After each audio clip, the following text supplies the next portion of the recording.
Texas will break their all-time mark for wins in August with 20.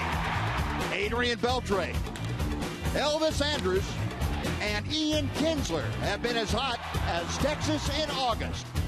And speaking of hot, Yu Darvish goes for his 5th win in 6 decisions since the All-Star break. The weather is hot, but so are your Rangers. It's Friday Night Baseball on TX 21 as the Twins take on Texas.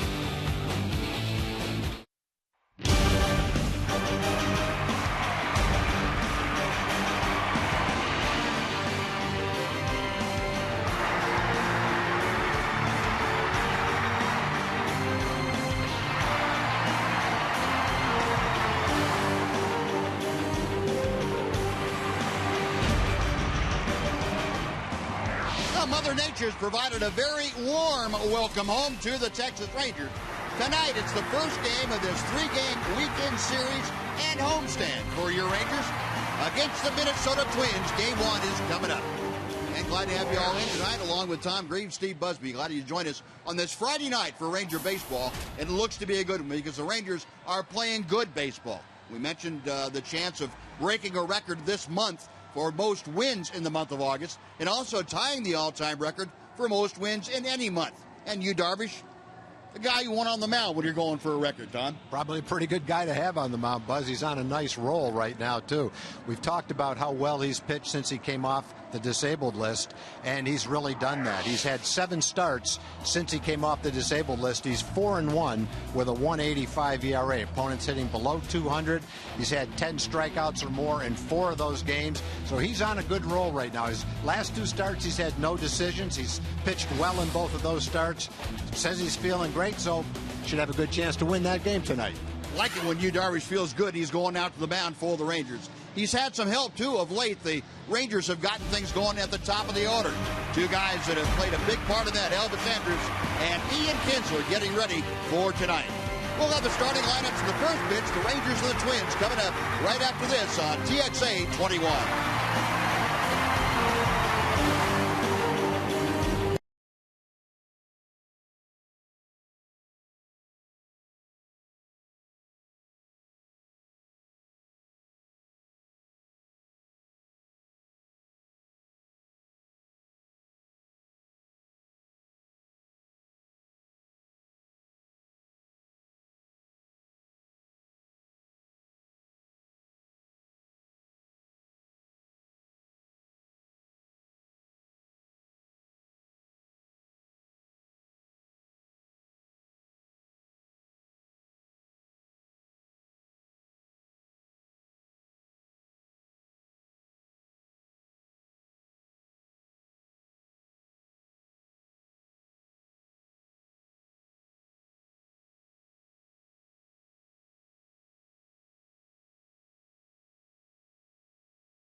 Visit your Texas Ford dealer and drive the best-selling trucks for 36 straight years.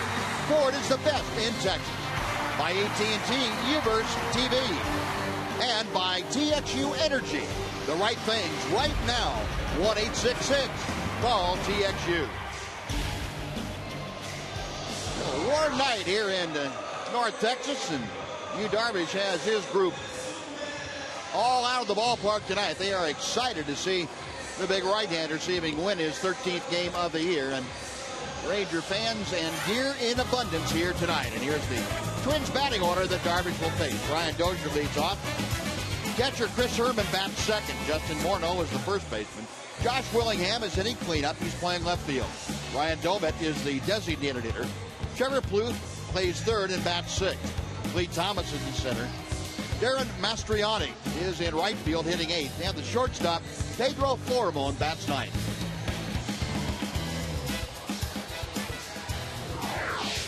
And we'll look at the scouting report for Yu Darvish. 12-5 on the season, a 2.68 ERA. That's second in the American League. 255 strikeouts. That's first in Major League Baseball. Tied for third in team history with a little bit of time to even add to that. 17-5, 331, 28 career starts here at the ballpark. Nice home record. Love to have guys that don't mind pitching in this ballpark, and obviously Yu is one of them. And Darvish tonight facing a Minnesota team that has had some problems of late since the 1st of July. As a matter of fact, this team really struggling. They are losers of 5 consecutive ball games. They were just swept at home by the Kansas City Royals in a 3-game series. And Ron Gardenhire's club now at 4th place, but they are just a game out of 5th in the American League Central. They come in at 57-75. Brian Dozier, one of the bright spots for the Twins, leading things off, the second baseman with power. And he takes the first pitch for strike one from Yu Darvish. We're underway at about 7 minutes after 7 o'clock here on a Friday night. 100 degrees at game time here at Rangers Ballpark in Arlington. Next pitch fouled back, 0-2 now. So for all of you that were hoping that summer was finished, not happening. Summer is coming back for this Labor Day weekend, and hope all of you enjoy a great, safe, and happy Labor Day weekend. A long weekend here, and a lot of Ranger baseball coming up for you. The 0-2 pitch. 1 ball and 2 strikes.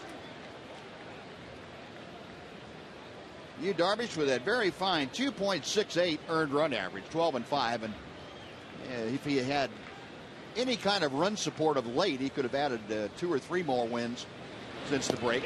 The breaking ball, call strike 3. A delayed call by Marty Foster, but Brian Dozier rung up and said something to Foster as he departs the home plate area. Looked like a good pitch too. From our point of view, ball's high enough. It's in the strike zone. The pitch is right down the middle of the plate. Well, what Dozier must not have picked up the spin, must not have had a good look at it. That pitch is not even close to being a ball. Yeah. Might have seen Pierzynski drop it and thought it was lower than it was. I don't think I've seen a guy complain on a pitch in the center of the plate yet this year. Well, now we have. You better go back and look at the replay. That brings up the catcher, Chris Hermans. He owes Marty Foster an apology. Well, you never know. Maybe he was saying good call. Oh, that's a good point. I doubt it, but maybe he was. And speaking of the umpires, Marty Foster, you see behind the plate, Wally Bell is at first. Marvin Hudson at second, and the crew chief, Tim McClellan, down at third. 2-0 the count to Chris Herman, the Texan. And he swings on the next pitch and pops it up. Shallow left center field, backing out Elvis. He will give way to David Murphy, who makes the grab. And very quickly, that is out number 2, and we'll catch you up with the rest of the Ranger defense tonight. Saw Murphy in left, Martin in center, Rios in right. Moreland at first, Kinsler and Andrews up the middle, Adrian Beltre at third, and A.J. Pierzynski calling the pitches for Yu Darvish. So Darvish retires the first 2, and now Justin Morneau. Morneau has been a beast in this ballpark over the years, hitting well over 320. First pitch from Darvish is a strike at the knees.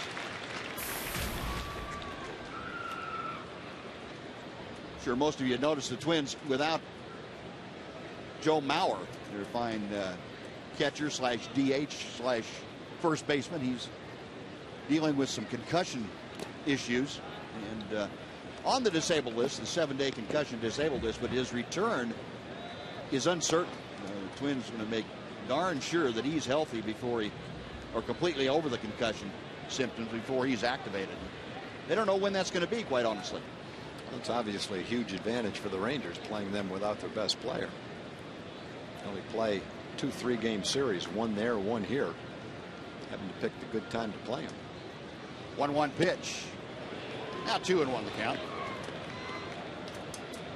Yeah, career home runs. See Justin Morneau's fourth. Tied for fourth with Tony Oliva. Harmon Killebrew way out in front of everybody else. Kent Herbeck, Bob Allison in there, but Harmon Killebrew, the all-time Twin.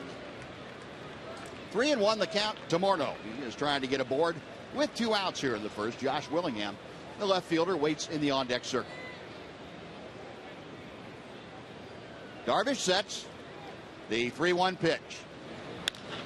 High in the air, shallow right center field. Martin and Arraez coming on. Plenty of time for Leonys Martin to get there, and that will do it. Well, 3 up, 3 down for Yu Darvish as the Twins are gone. Half an inning in the books. Minnesota.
Now the Rangers come to bat, and their starting lineup against Liam Hendricks will look like this. Leonys Martin, the center fielder, leads off. Elvis Andrus is next, then it's Ian Kinsler. Adrian Beltre bats cleanup. He's playing third tonight. A.J. Pierzynski is catching. Alex Rios bats sixth and plays right. Mitch Moreland is at first. The DH tonight is Jurickson Profar, and David Murphy playing left and batting ninth. The scouting report for Liam Hendricks. 0-2 in 4 starts with a 6.20 ERA. He had 16 starts at AAA Rochester. He was 4-8 with a 4.67 ERA. He's had 24 career major league starts. He's 1-12 with a 5.79 ERA. He pitched last year against the Rangers and pitched pretty well. He had a no decision in that game. Pitched 6 innings, only gave up 1 run, didn't walk anybody. And Leonys Martin starting things off. Bluffed a bunt, took a strike. It is 0-1. Leonys at 269. 7 home runs. His 7th home run of the year. A 3-run blast off of Felix Hernandez 2 days ago. 1-1 the count. Now, Hendricks is not a hard thrower. He's a guy that depends on command and movement, mixing up his pitches. That's exactly what he did last year against the Rangers. Pulled on the ground out towards second. Dozier up with it on to first. And Leonys Martin grounds out. That's how the Ranger evening begins. Take a look at the rest of the Twins defense tonight. Willingham in left. Clee Thomas is in center. Aaron Mastriani is in right field. Morneau at first, Dozier and Florimon up the middle. Trevor Plouffe at third. And Chris Herman is the catcher. So one out, here comes Elvis. Andrews swinging a very hot bat. He hit safely in all 6 games on the just completed road trip. At a .414 clip, he was 12 for 29. Hendricks' first pitch to him. Strike with the fastball. The ability of Elvis, Ian Kinsler, and Adrian Beltre to hit consecutively in the order and really do some damage. The check swing and a miss. That's really what got the Rangers going. They had some great offensive days, primarily because Elvis was getting aboard and occasionally Leonis Martin in front of him. But Kinsler had a good road trip. Beltre had a good road trip. You get 3 guys at the top of your order doing that, you're going to score some runs, which the Rangers were able to do. Pitch is down and in. The count goes to a ball and 2 strikes now. Elvis with an average up to .264.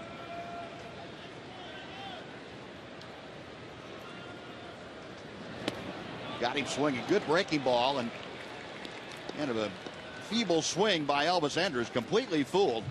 And Hendricks has the strikeout. 2 gone for Ian Kinsler. Obviously looking at that pitch like it was a fastball, and then very disappointed to see it break like a slider.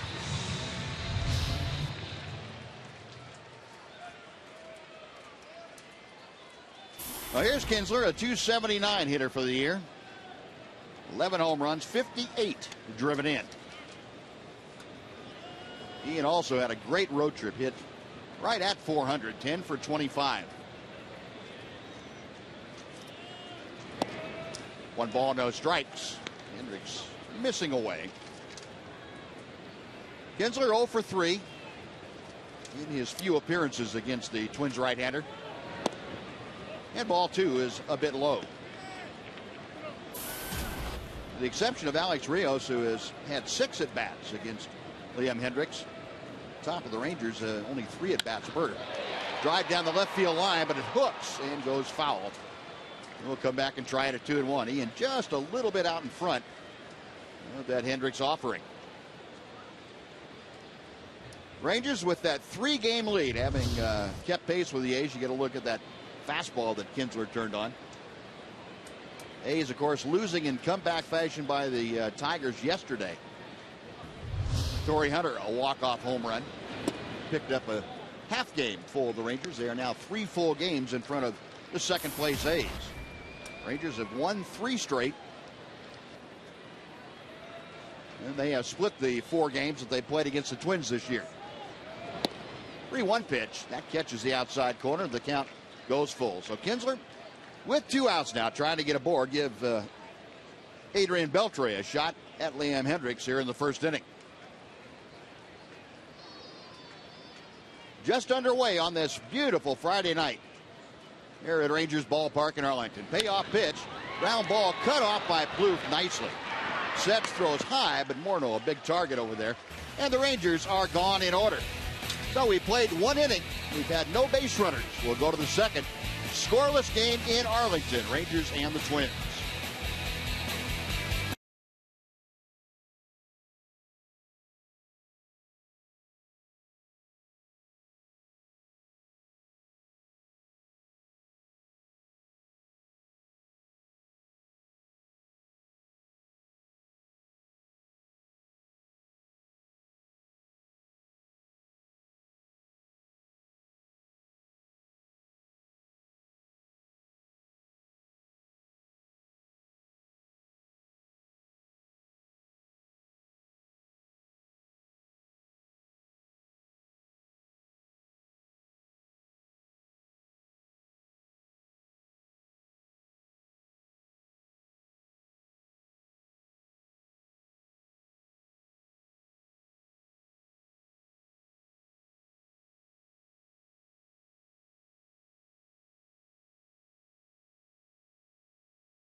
degrees, so we're braving the heat up here. But earlier tonight, some fans got a cool opportunity to meet an evening with the legend, to go to an evening with the legend, I should say. They were able to meet Rangers CEO and Hall of Famer Nolan Ryan. Proceeds from the event benefit the Rangers Foundation, and that event was sponsored by Capital One Bank. If you missed out on this opportunity, stay tuned to TexasRangers.com/foundation for more information on upcoming Evening with the Legend events. Buzz? All right, Joel, thank you. Top of the second inning, it'll be the middle third of the Minnesota order to face Yu Darvish. Josh Willingham leads things off, then Ryan Doumit and Trevor Plouffe. And the first pitch is low and outside. 1 ball, no strikes. Willingham hitting just .211. He's been the subject recently of some speculation. The Twin was put on waivers and claimed by Baltimore. And the Twins trying to work out a deal with the Orioles for a trade. Apparently we're not able to do that. I think the deadline was sometime this afternoon. But Josh is still in a Twins uniform, so apparently nothing going on there. Check swing. The pitch is low. It's 3 balls and no strikes. Yeah, early in the game, he was struggling with his command. 15 pitches, 9 balls and only 6 strikes. Got 3 outs with those 6 strikes, including a strikeout, however. 3-0 pitch is high, ball 4.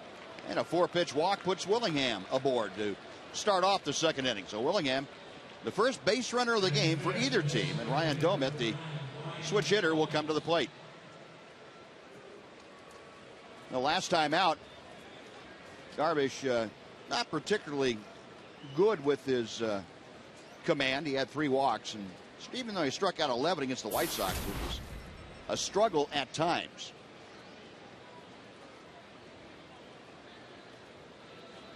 Doumit steps in, hitting at .243. And the pitch outside, ball 1.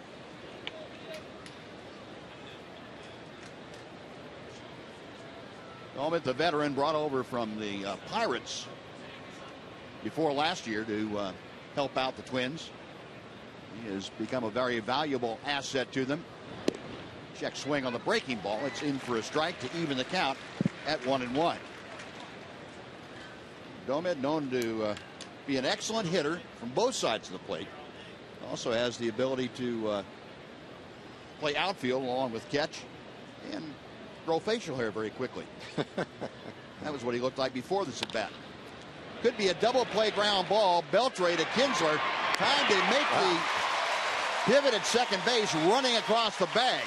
And that 5-4-3 double play eliminates the leadoff walk. Well, that's one way to overcome 4 straight pitches and a walk. Kind of an awkward looking double play based on the shift and the defensive alignment, but they were still able to pull it off. Adrian fields that ball basically at shallow shortstop.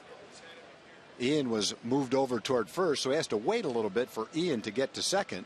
Ian comes across the bag, gets out of the way of Willingham, and completes a double play. Yeah, and you saw Ian say something to Elvis Andrus. The shift that they were in probably would have been easier for Elvis to take that ball at, he was close at second base. And he was closer. Yeah, and I think Ian said, hey, if that happens again, you go ahead and take it. Yeah. Yeah, the 5-6-3 double play. That's an unusual one. The old 5-6-3. Here's Trevor Plouffe with the bases empty and 2 outs, and he is now down on the count, 0-2. Yeah, Yu's thrown 10 strikes. He's got 5 outs. That's good. It's pretty good. Yeah. One of them was a strikeout, too. And he's got another strikeout. Fastball upstairs, and Plouffe couldn't reach that high. Nothing going for the Twins after a walk, an inning and a half in the books. Rangers nothing, Twins nothing on TXA 21.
do that at 469-209-2121.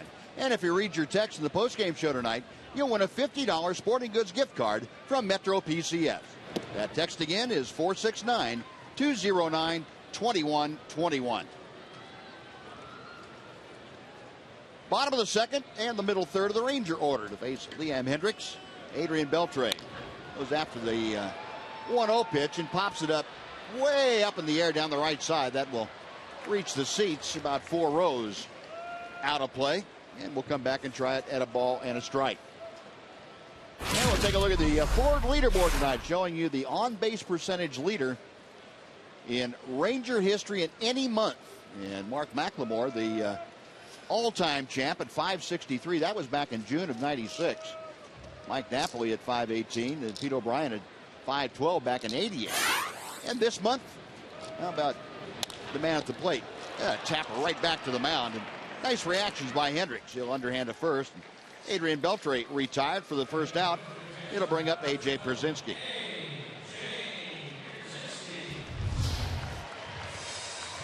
The ball looked like it was a sinker down and away.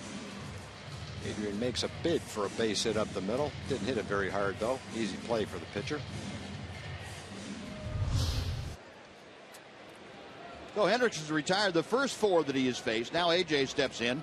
A .279 hitter. Playing against his former club, the club he came to the big leagues with. And he takes low for ball 1. A.J. 15 home runs, 56 RBI. High in the air down the left field line. Playing that way, Willingham. Toward the line and in fair territory. Makes the catch. That is out number 2. Well, the first out recorded on a fly ball. 2 away here in the second. And Alex Rios now will come next. Yeah, first time through the lineup so far. Hendricks is having a little bit of luck just moving his fastball from one side of the plate to the other. Mixing in a pretty good slider. Again, not a dominating kind of guy, but if he's hitting his spots, making his pitches, can be effective. Through 5 hitters, he's been effective. First pitch to Rios is in there for strike 1. Alex at .275. He has hit safely in 13 of the first 17 games that he's played in a Ranger uniform. And he takes strike 2. Well, Hendricks able to work both sides of that plate very efficiently with that sub 90 mile an hour fastball. Now the 0-2.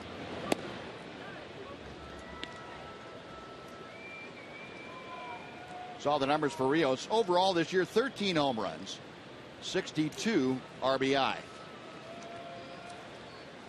Hendrick to the line, and the next pitch, that breaking ball, and sweeps well wide of the plate to even the count at 2 balls and 2 strikes.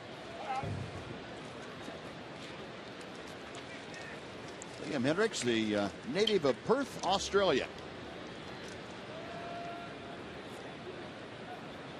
Right-hander winds, and the 2-2 pitch. Got him swinging. Good slider, and that is the second strikeout for Hendricks. He has retired the first 6 that he has faced. We have finished 2 at Arlington. Rangers nothing, Twins nothing on TXA 21.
phone, iPad, Android, and BlackBerry 10. At Bat delivers Rangers baseball with live audio, pitch tracking, stats, news, highlights, and a lot more. Text At Bat to 31826 or visit TexasRangers.com for details. Third inning, Yu Darvish goes to work, fires a strike to Clete Thomas, the center fielder. Thomas, Mastriani, and Florimon, the bottom third of the Twins' order to face Darvish. Next pitch, slow breaking ball, ripped out and missed. It is 0-2.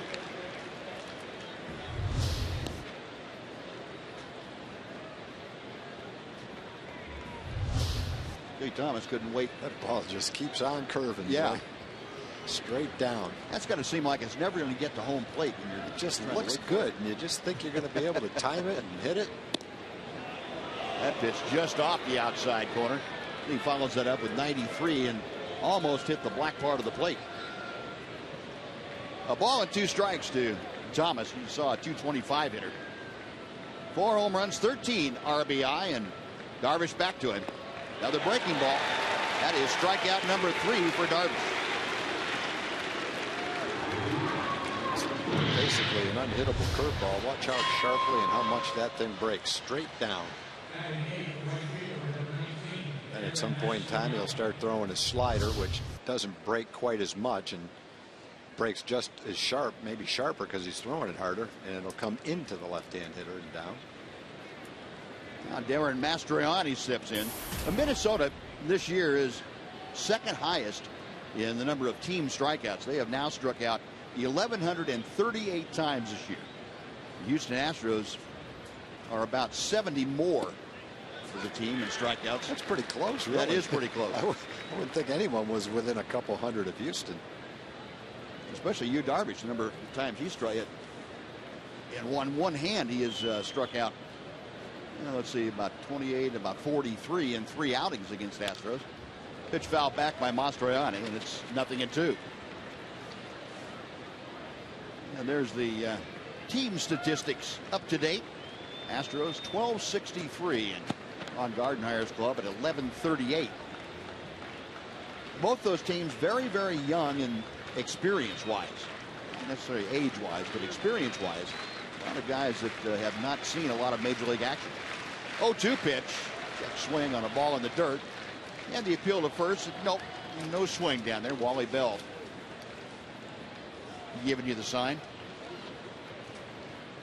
No, 1-2 to the Twins right fielder.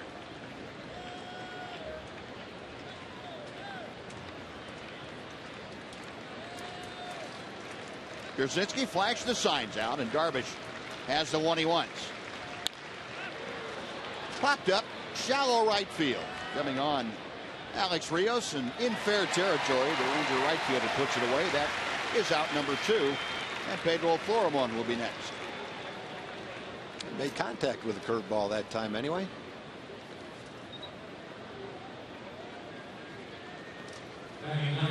Mastriani, one of the guys that the Twins just recalled today, had some injury issues. And Wilkin Ramirez, the guy that had been playing regularly for them in the outfield, had to go on the disabled list, fouled the ball off of his shin last night, or yesterday afternoon, and had to go on the disabled list. So Mastriani called up to take his spot. Switching in, hitting infielder Pedro Florimon takes ball 1. Florimon at 226. 8 home runs, 37 driven in.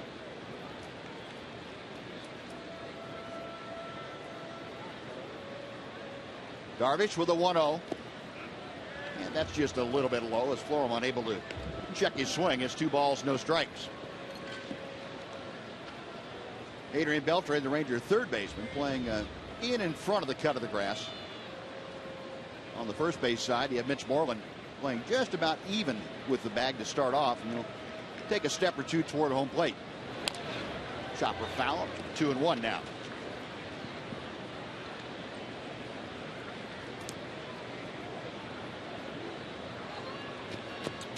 Twins, as far as the league is concerned, 14th in batting average. They are at 240. Also 14th in runs scored with only 513. Darvish back to the plate. Good breaking ball. 2-2 the count. Kind of the same breaking ball we saw Darvish feature in Chicago last time. Good breaking ball. He got hurt really with a fastball, not the breaking ball up there. Right-hander with the 2-2 pitch on the way. Got him swinging. Looked like a splitter. And Florimon gone on strikes. 4 strikeouts for Darvish through the first 3 innings. On to the bottom of the third. Rangers nothing, Twins nothing on Friday Night Baseball on TXA 21.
Basically cloud-free night here at Rangers Ballpark in Arlington.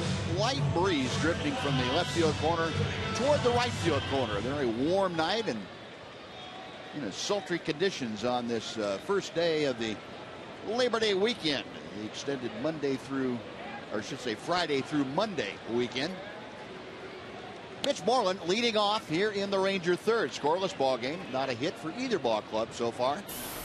And Mitch takes a strike. Moreland, 246, 20 home runs, 55 RBI, and as that note down there tells you, career highs in both those categories. Outside from Hendricks, a ball and a strike.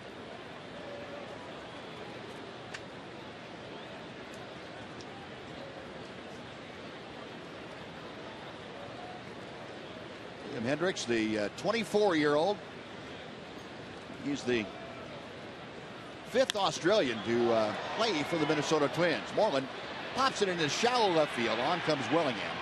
Time to get there, and the left fielder puts it away. That's out number 1, and it brings up Jurickson Profar. Not much in the way of a hard hit ball yet in this game. No, both pitchers doing their thing out there. Hendricks doing a good job of mixing up his locations. Rangers aren't having at least 7 batters through the game. A lot of good swings against him.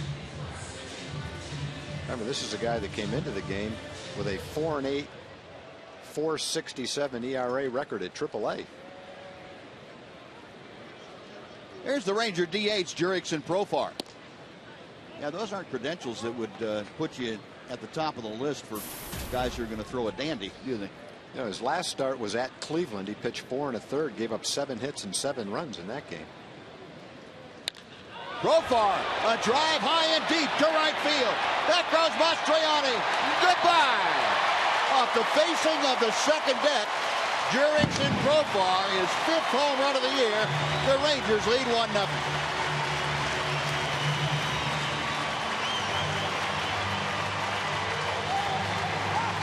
that was kind of a home run with a lot of hang time. Hit that ball hard. He's only 20 years old. He has a lot of filling out and maturing to do, but when you see him hit a ball like that, you think 5 or 6 years down the road and what might be. You got a good pitch to hit right down the middle of the plate. And that took a long time for that ball to come down, hit off the facing of the upper deck.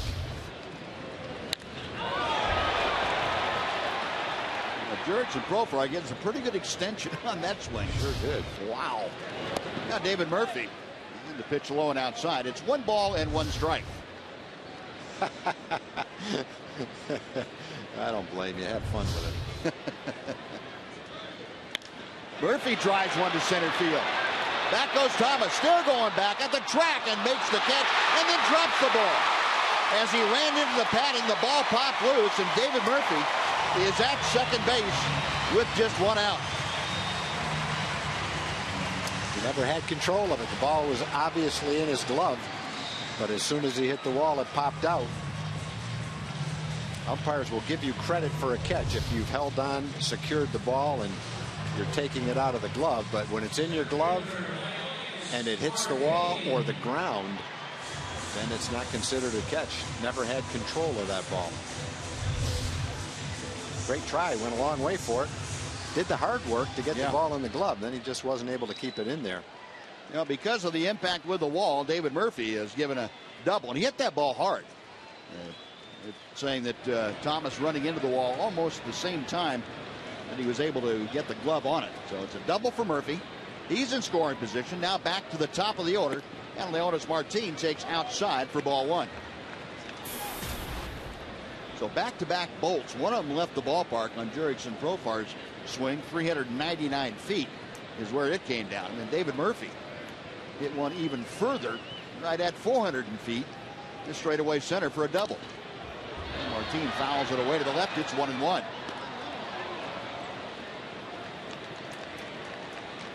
Martin rolled over on a sinker and grounded out to second base as he led things off for the Rangers tonight.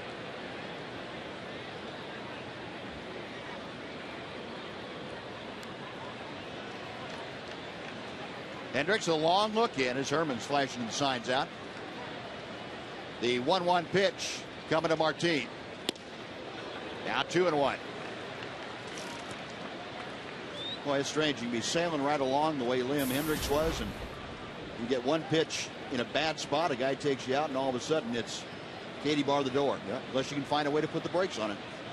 And we've seen that a lot of time with young Ranger pitchers. Same kind of thing happens. Rangers now in a position where they can take advantage of that. The 2-1 pitch, way outside. It's 3 balls and a strike. You know, Buzz, we're talking about power and the kind of power that Profar showed on that pitch. It's very difficult to predict how many home runs a player is going to hit. But, you know, the Twins have a color analyst tonight over there taking Bert Blyleven's place, Roy Smalley. And when Roy came up with the Rangers out of Southern Cal, he didn't look like the kind of kid that was going to hit home runs. He was kind of tall, lanky, slim. You know, he's a good player. He's a high draft choice. But it wasn't until later, after he was traded to the Twins and he matured a little bit, that he became, you know, I wouldn't know if you'd call him a power hitter, but hit like 25, 26 home runs. Yeah, he did. So, you know, you never know what's going to happen there. And I'm not saying that Jurickson is going to hit 25 home runs someday, but when you see that kind of a swing and that kind of trajectory on a ball, it would lead you to believe that the potential for that is there. There's Roy on the left with Dick Bremer. Dick Bremer selling some advertising there. Yep. Good job, Dick. That's what you guys do. One of the things you do. Yeah, Roy was a really good player who was traded to the Twins in the Bert Blyleven trade. Mike Cubbage was one of the other players that was in that trade. He went on to be a very good player for the Twins and then went to the Yankees and a very good player for them too. Roy and I played together a couple of summers out there. He was. You guys weren't in school at the same time. We were a year apart.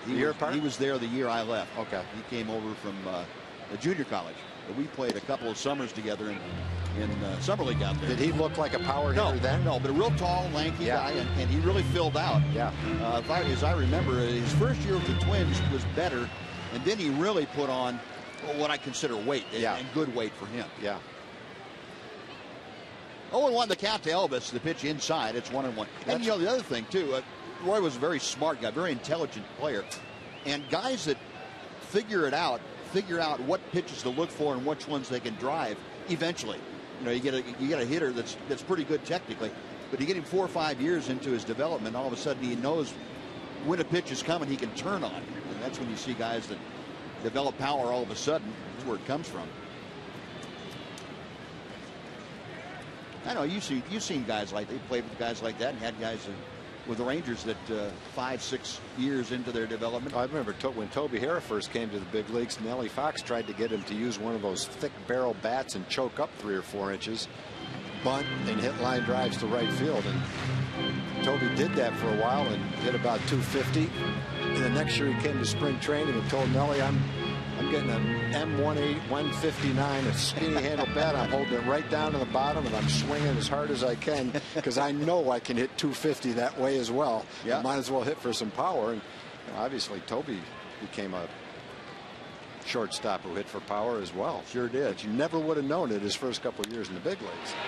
Double play ground ball to second, to short, and back to first.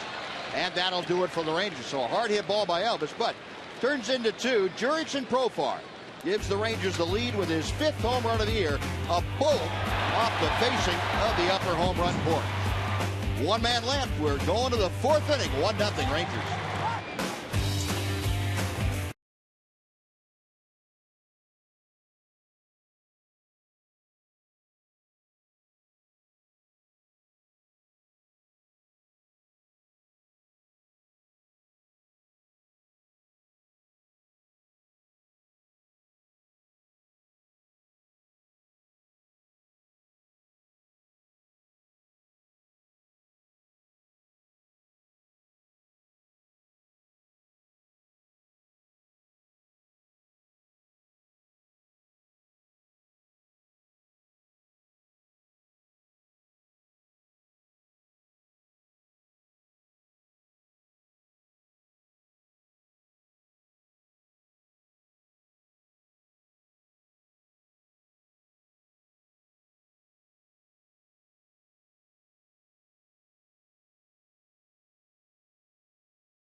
Dairy Queen decided to bring up some blizzards, a real blizzard for Tom and I, and also the guys down in the truck. They figured they would needed them too. Actually, they probably need them worse than we do, but these are great. What did you get? Very nice of them. I think I've got Butterfinger. Yeah, Butterfinger? Yep. I got cookies and cream, and that is great.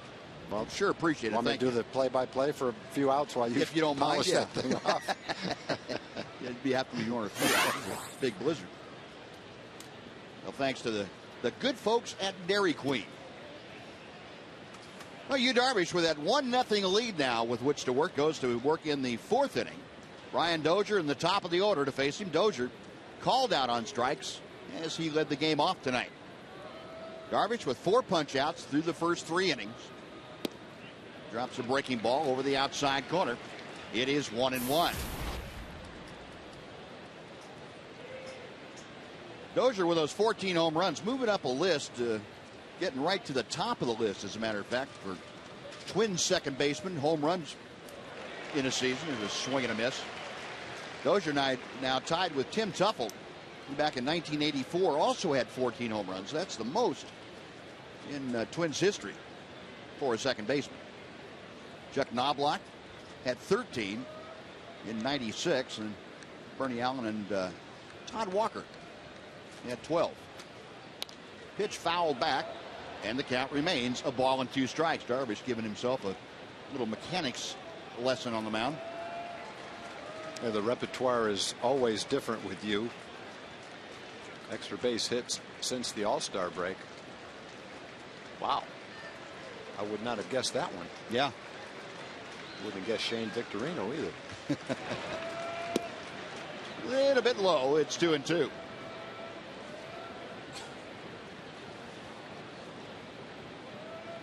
That last pitch, number 40 for Yu Darvish. Look into AJ and a nod of the head. The right-hander's ready. The 2-2 pitch. Just floats in a little bit high. The off-speed pitch missed. And the count has now gone full to Brian Dozier.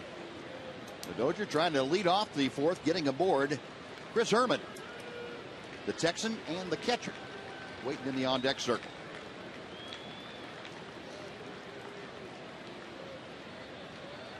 Payoff pitch on the way. Breaking ball chopped to third. Beltre unleashes that sidearm throw right on the money. That is out number one before Chris Herman steps in. Let's say hello again to Joel Thomas. Joel. Hey, thanks, Buzz. Wants fans to know about a huge series coming up September 9th against the Pittsburgh Pirates. Both teams are trying to make a run at the playoffs, and we've got great ticket prices, upper reserve seats that you can get on pay-the-day deals, which means September 9th, you pay $9. September 10th, $10. September 11th, just $11. A great series that we expect and a great deal on tickets. You can get yours now by going to 972 Rangers or go to TexasRangers.com. Buzz? Thank you, Joel. Well, that's a great deal for that series. It's going to be a dandy. The Pirates coming into play tonight just a game behind St. Louis in the National League Central, but both the Pirates and the Cincinnati Reds are the top two in the wild card hunt in that National League race.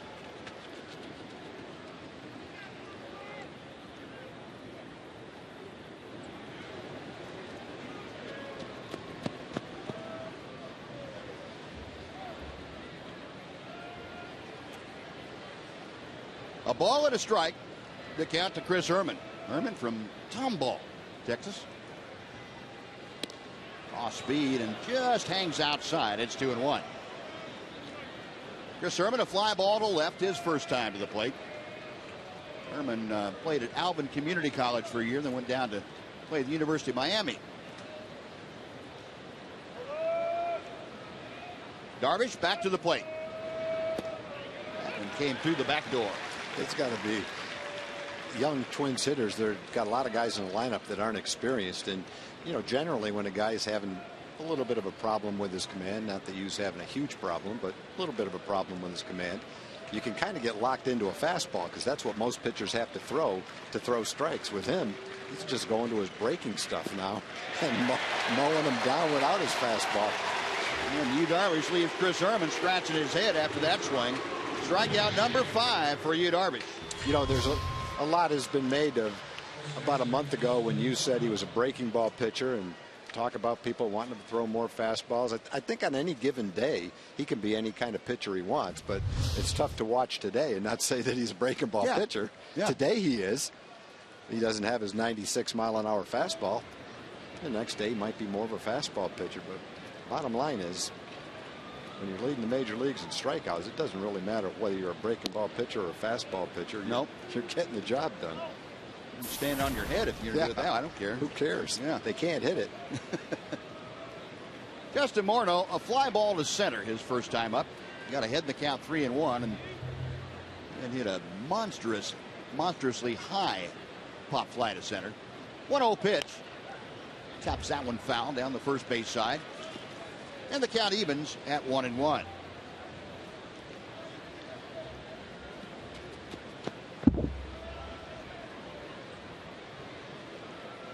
Morneau, 110 at bats in this ballpark. He's been a .327 hitter. He's had 10 home runs and 30 RBI in 31 games at Rangers ballpark. And he pops this one up on the left side. Andrews angling out behind Beltre. He puts the brakes on. Adrian yelling at him to get away. And that'll do it. So 3 up, 3 down. Again for Darvish. We're headed to the bottom of the fourth. Rangers 1, Twins nothing on TXA 21.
trivia question. Tonight, we would like to find out what's the Rangers' record for most team stolen bases in a single month. Most team stolen bases in a month. And we'll give you half an inning or so to think about that, do all of your research that you possibly can, and come back with the answer next half inning. Ian Kinsler, Adrian Beltre, A.J. Przinsky, the first three to do the swinging against Liam Hendriks, who has given up a run on a couple of hits. Both those coming in the third inning, and Kinsler takes ball one. Ian, a ground ball to third, back in the first. 279 the average for the Rangers second baseman. And ball two is low and away.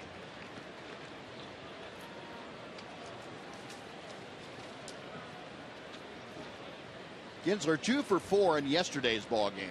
And a couple of runs scored. Also a stolen base.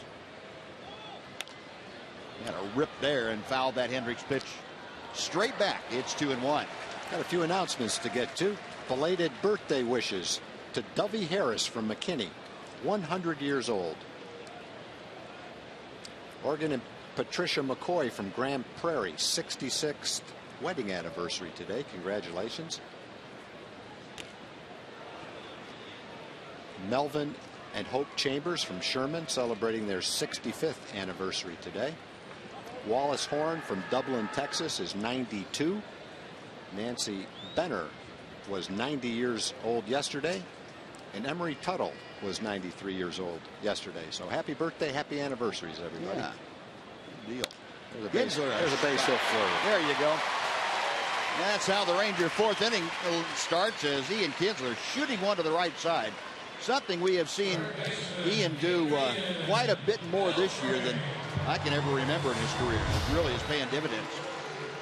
I think when you're able to do that, especially with 2 strikes, just makes you a better hitter. If you can try to drive the ball back through the middle and use the whole field. Great example of it right there. Now Kinsler aboard to start off the Ranger fourth. That's the third hit of the night given up by Hendricks. And Adrian Beltre, who hit a roller back to the mound his first time up, steps in. Adrian, that 8-game hitting streak coming into play here tonight. First pitch to him is outside for ball one. Beltre in those 8 games, 387 the average. He has had 5 RBI, 3 home runs. And you can see the overall season numbers, 81 RBI for the Ranger cleanup man. 1-0 pitch from Hendricks. High in the air to deep right field. Into the corner goes Mastriani, right up against the wall. Makes the catch. Kinsler tagging and bluffs a move to second. Now he's trying to get back to first. Well, the second baseman thought he was going to second. That's why he looked there first. And that let Ian get back.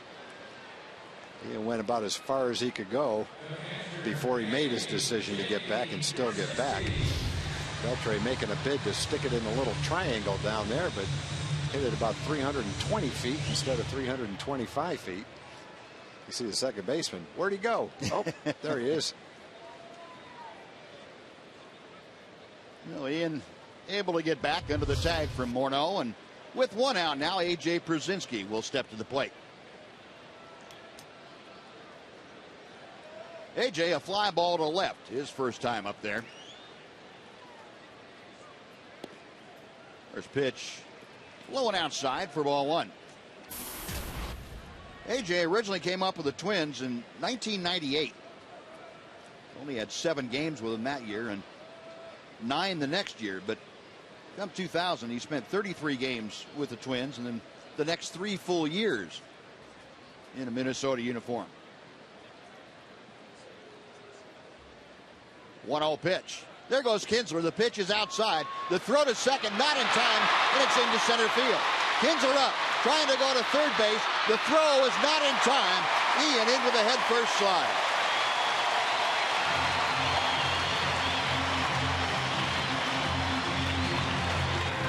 Now Kinsler, the stolen base, the throwing error by Chris Herman. And Ian with his 12th swipe of the year. Tough pitch to throw on. Herman picked it out of the dirt. Just needed to throw it a couple more feet to have a shot at Ian, but once that ball hit the dirt, It bounces past Florman, and Ian is able to go to third. There's a great shot of it. If he catches it, he's got a shot. But a tough ball to catch. Now the infield in, great opportunity for AJ to pick up the second run. Contact hitter. 2-0 the count to Pierzynski. Kinsler the lead down the line from third, and Hendricks pitch. Outside, 3-0. Well, AJ taking a look down to Gary Pettis, who kind of looks away from him. It's 3-0. You do what you're supposed to do. Hendricks set. Goes after it, rolls it down to first base. Coming home is Kinsler, and he slides in with no throw by Morneau. Well, Morneau probably should have let that ball roll. I don't know if it would have gone foul or not. Gardner thinks it would have, but you know, he charged the ball like he wanted to make a play, but there was no play on Kinsler, so you might as well let it roll foul. If it's going to roll foul, it had a little spin on it. I don't know if it would have or not, but it definitely doesn't have a play at the plate. Kinsler gets off it with a nice quick jump. Well, normally when a guy swings 3-0 and dribbles one to first base, you're not too impressed. But that got the run home, and that was the important thing. So the Rangers take a 2-0 lead. You know, if I were AJ and went back to the bench, I wouldn't know whether to smile and accept the high fives or kind of sheepishly walk back. And I'll take the RBI, but I wouldn't necessarily be proud of the 3-0 result. But hey, idea is to get the run in. That's it. That's it. 2 balls, no strikes. The count. Alex Rios, a strikeout victim, his first time up. That was back in the second. The Rangers manufacturing a run here, if you will, as Alex takes outside. 3-0 the count. Rios trying to extend this inning. If he gets aboard, Mitch Moreland will be next to face Liam Hendricks. Hendricks has struggled with his command. He's thrown 54 pitches, 27 balls, 27 strikes. And he fires one right down the middle. Be careful of that one if you throw it again. Could be swinging this time. Yeah, that is the definition of the Skinner square. Outside and low, ball 4. He must have heard you. Yep. Well, the 2-out walk puts Rios aboard, and it brings up Mitch Moreland. See if Mitch makes Liam Hendricks pay for the walk to the right-handed hitter. Well, Kinsler started the inning by singling to right field. Adrian Beltre flied to right for the first out, and then Kinsler stole second, went to third on the throwing error, and scored as A.J. Pierzynski rolled a 3-0 pitch softly down the first baseline. Ian got a very good jump from third and scored the second Ranger run of the night. They have a 2-0 lead. Mitch looking to make it more. Moreland skied out to shallow left field his first time. There goes Rios. The pitch is taken, and the throw not made because Chris Herman could not get a handle on it. And a stolen base, second of the inning for the Rangers, as Alex Rios gets his 32nd of the year. Yeah, he got a good jump. He didn't have a huge lead, but he sure got a good jump. Well, he covers a lot of ground in a hurry, those long legs. Wow. No, he is in scoring position now. 1 ball, no strikes, the count to Mitch Moreland. Now 2-0.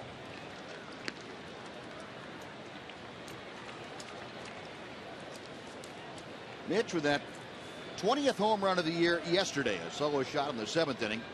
3-game hitting streak coming into play tonight. He's gone 4 for 13. Had a good trip. Hit 294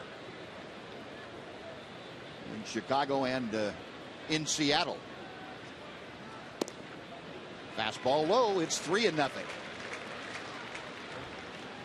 If he throws that same 3-0 pitch to Mitch that he threw to Alex Rios, he may not get it back.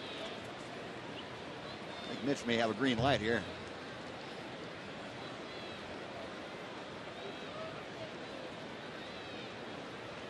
Hendricks checking the signs as Chris Herman puts him down. Right-handers ready. 3-0 pitch coming. At the knees. It's 3-1. All that does is, instead of a walk, it gives you a chance to drive in a run right here. Probably going to see a fastball. First base is open, however.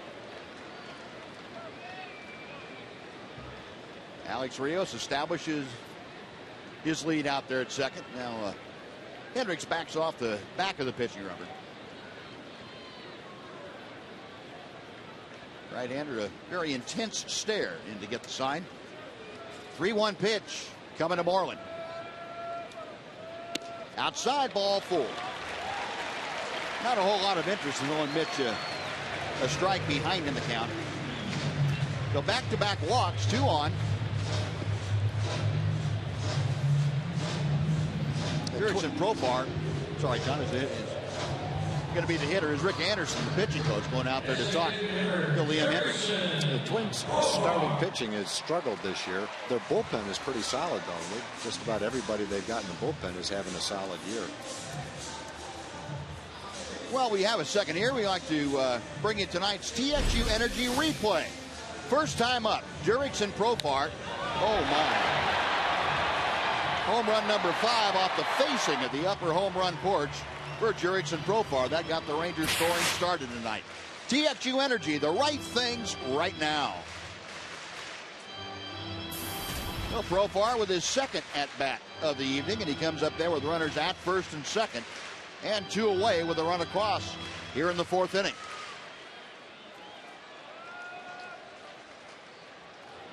Rios at second base, Moreland at first. They both walked with 2 outs.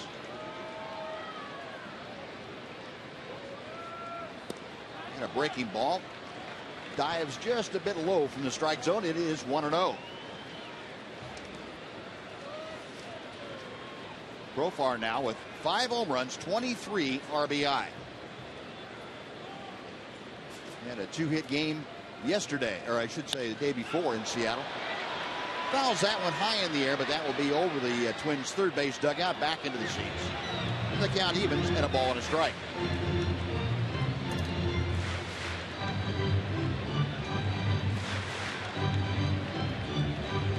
Profar didn't have a particularly good road trip. It's just 4 for 18. It's a 222 mark. Boy, on Wednesday and then here tonight, first at bat, he has turned things around pretty significantly. It's 3 for his last 6 times to the plate.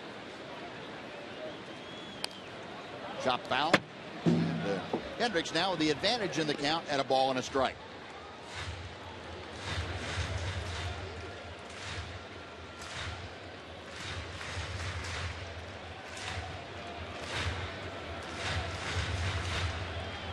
Profar back in.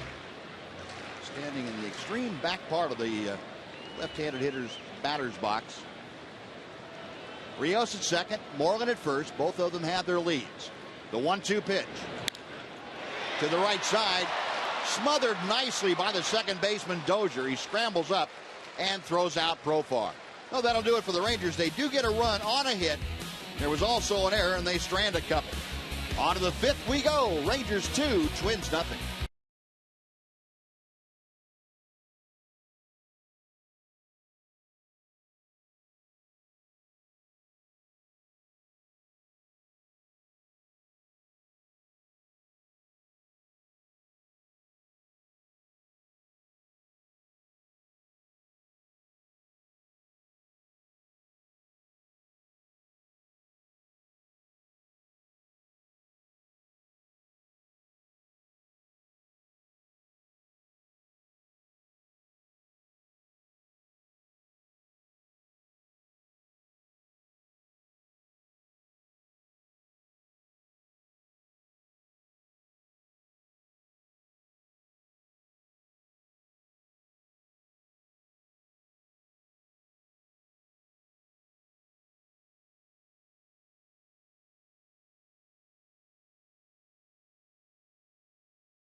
Standard Insurance.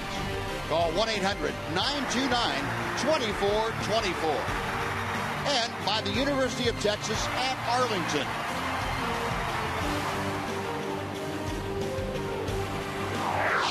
The Rangers have added on a run. Darvish to the hill for the 5th inning, leading 2-0. And he will face the middle third of the order. He's faced the minimum through the first 4 innings. The only base runner was the man who will lead off here in the 5th. That was Josh Willingham, who drew the leadoff walk in the 2nd. Breaking ball hangs high as it pushes Willingham back. Just 211 the average for the Twins outfielder. At 12 home runs, 45 driven in.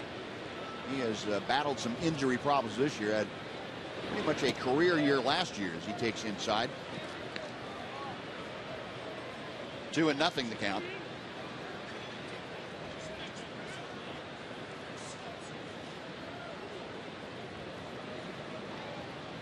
Now Darvish sets, and the pitch. High pop-up, shallow center, backing out Ian Kinsler. Making the call and the catch. That is out number 1. You know, Willingham retired. Ryan Doumit coming up. And if you remember the AT trivia question tonight, what's the Rangers' record for most team stolen bases in a single month? And the answer would be 42 back in June of 1978 when Bump Wills and company were going crazy. Campy Campaneris. August, and that's updated now. The Rangers with 38. They are within 4 of that all-time mark, and Alex Rios and Ian Kinsler have upped that total by a pair tonight. Fastball for a strike to Doumit. It is 0-1. Doumit grounded into that 5-4-3 double play in the 2nd inning.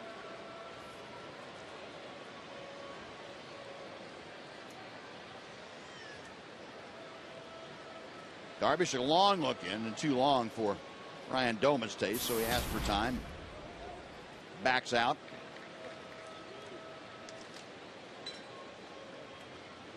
Doumit last year, 18 home runs for the Twins, hitting .275. Oh, a rip of that slow pitch. That thing, that just defies logic how that ball dropped. Well, this doesn't get a speeding ticket. Boom. Down it goes. That thing looked like it got to him and then went straight down. That is the definition when they say that curveball broke off the table. Yeah. That's what it was, rolling down the table and just fell off. A little nubber foul off the bat of Doumit. He'll come back and try it again at 0-2.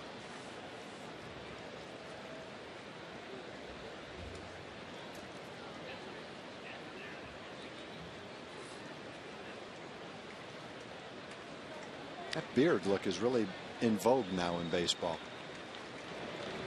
Must feel great here when it's 100 degrees out. Well, you know, Doumit catches a lot, or not a lot, but he catches some. I couldn't imagine wearing that mask on over that thing. Again, the 0-2. And a pitch in the dirt. It's 1 ball, 2 strikes. No telling what kinds of critters would be crawling in that thing. There's a guy who's that's been growing for a while. Yeah. I'm not sure he could get a catcher's mask over that. 1-2 pitch. Hit hard but pulled foul outside first. We'll come back and try it again. Doumit trying to time one of those breaking balls, and he hasn't gotten the real slow one again yet. Darvish playing with him a little bit, varying the speeds of the breaking ball. Hasn't seen a fastball yet. See what AJ is putting down there. Yeah, he may get a fastball here. The 1-2. He did, and there's no way he was going to catch up with that. Not bad. Not after those slow curveballs. 95 miles an hour and tailing away from him a bit. And that is strikeout number 6 for Darvish. That's just not fair. That's probably what Ryan Doumit was saying. Most hitters wouldn't even have been able to swing at that pitch. All-time Rangers strikeout leaders in a single season. Nolan Ryan has the top 2, but Darvish just about ready to catch Nolan's second best. A good breaking ball. Dips over the inside corner to Trevor Plouffe. It is 0-1. Plouffe a strikeout in the second inning. And strike 2 is dealt. Watch out if he starts feeling it with his fastball. He's starting to. You can tell by his body language. Yeah, he's starting to. He wants that ball back and get it right back up on top the pitching rubber and give me the signs. 0-2.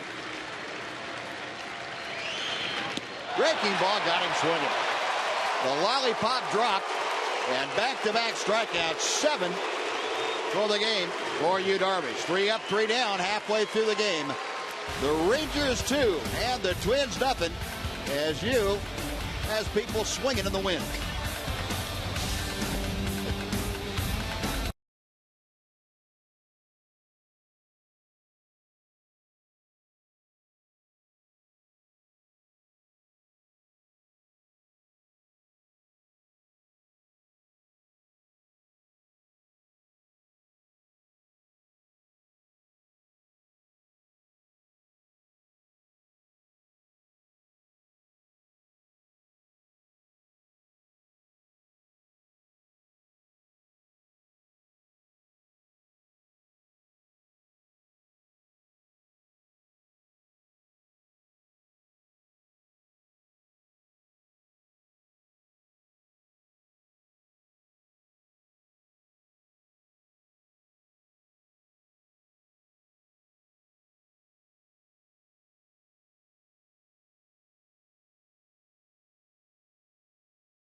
Texas Rangers baseball on TXA 21 is sponsored by your Texas Ford dealer.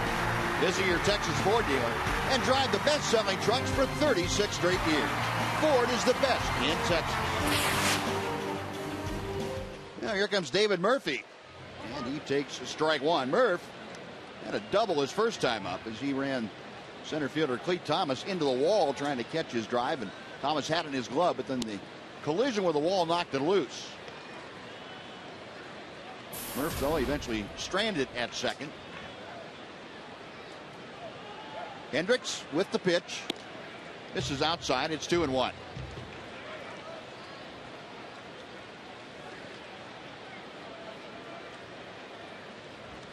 Murph, who had shown signs of really coming out of things about 10 days ago, has slipped backwards. 3-1 the count. Murphy, in his last 13 games now, back to 161 with the average. Ahead of the count here. And the 3-1 pitch. Rolled out to second base. Dozier on to first. That is out number 1. And it will take the Rangers back to the top of the order for Leonis Martin. The strikeout of Trevor Plouffe, Tom, is kind of fun to watch in slow motion. He swings all the way around before the ball ever gets to him. That's about as far as you can be out in front of a pitch. That's how much he was fooled by that slow curve. And I'm not making fun of Trevor Plouffe, because that's the way most people have swung at that pitch this year.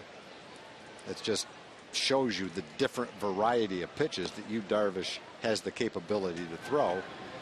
And when you've struck out as many guys as he has, a lot of guys have looked like that this year. Yeah, I suppose when you can make a ball spin like that and you only throw it 61 miles an hour, that you're going to have some guys scratching their heads. And yeah, especially when he just watched Brian Domet swing and miss at a 95-mile-an-hour fastball. You got about 30 miles an hour difference. 1-1 count. And Leonis chops one off the plate. Morneau underhanding to Hendricks covering, and Leonis is retired for the second time tonight. He is 0 for 2 with a walk. Bases empty, 2 away. Here's Elvis Andrus.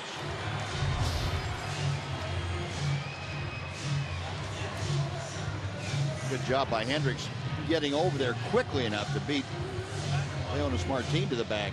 That's not an easy task.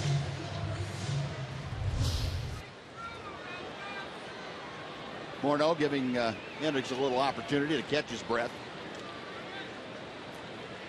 Elvis tonight 0 for 2, a strikeout and a double play grounder. 263 the average. Elvis a 6-game hitting streak. He takes the first pitch that hits the inside corner and strike one. Elvis here at home in the last 30 games now at this ballpark, hitting .301.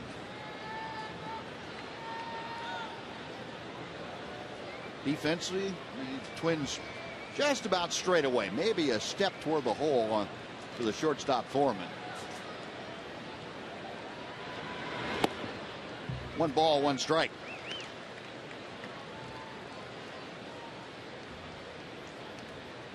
Elvis also hitting better than .300 against the Twins. Last 17 ball games, .306 the average. He takes a strike. Yeah, that makes it 1-2.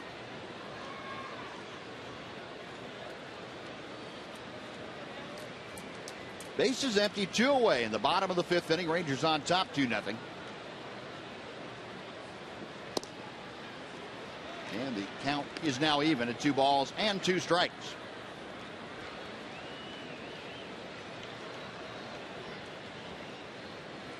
An abbreviated homestand for the Rangers. They will play tomorrow night and then Sunday afternoon against the Twins. And then it's out to the West Coast for a Labor Day afternoon matchup with the Oakland A's, the first of 3 out there. Well, full count. Elvis trying to extend this inning. Ian Kinsler would be next if Elvis able to get aboard. Payoff pitch. And he chops that foul, and apparently that got a piece of his left leg going by.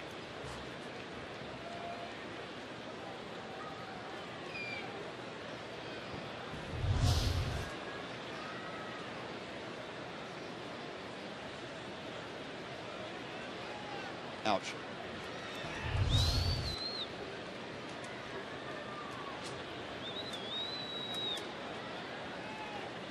Elvis back in there. Hendricks to the line again, the 3-2. Center field, not very deep. Thomas coming on. And the center fielder puts it away. That will do it. Rangers out in order. We have finished 5 at Rangers Ballpark in Arlington. The Rangers 2, the Twins 0 on TXA 21.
masterful, all shapes and sizes of fastball and breaking ball to completely frustrate the Twins hitters.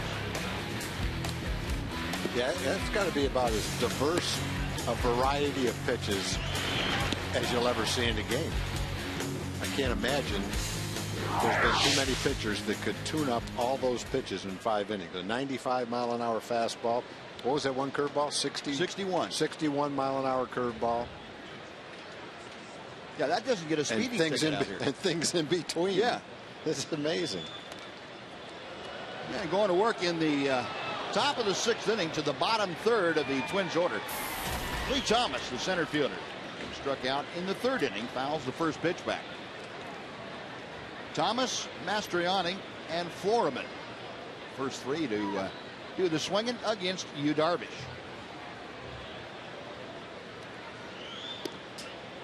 Called strike. And it is 0-2. Thomas at 225. He's thinking, okay, is it the 61-mile-an-hour curveball, the hard curveball, the 95-mile-an-hour fastball? 0-2.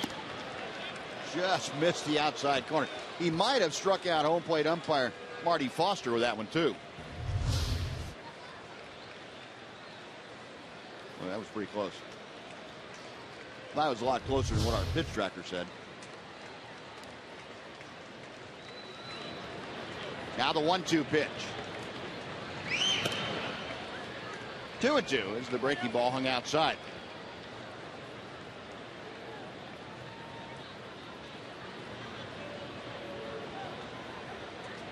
Darvish had 2 strikeouts last inning, 1 in the 4th. He had 2 in the 3rd.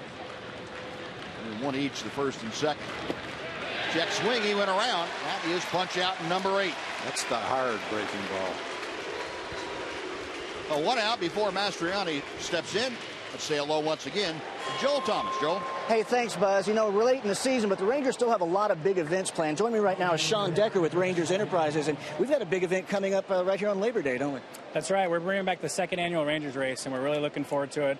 This year, we partnered with Medical Center of Arlington, which is going to really take it to the next level. We've got a lot of people that have already signed up, but we've got plenty of room to come on Monday, and all they need to do is go to texasrangers.com/race. Now, one of my favorite events involves food. We got another food event coming up too, right? We do. We did one in April, and the response was so great. We've decided to bring it back again in October on the 25th and 26th. We're partnering with Experience Arlington again. We're going to have even more trucks than last time, but the same fun atmosphere. And you can go to texasrangers.com/food truck. All right, there you go. And if you want to find out more about the race, texasrangers.com/race. Back to you, Buzz. All right, Joel, thank you. A lot of good stuff coming up, and a lot of good Ranger baseball left to view here at Rangers Ballpark, hopefully through the month of October also. 1-1 pitch fouled out down the right side by Mastriani, and it's 1 ball and 2 strikes. Mastriani, fly ball to right, his only time to the plate. I mentioned he was just recalled from AAA by the Twins. Wilkin Ramirez had to go on the disabled list.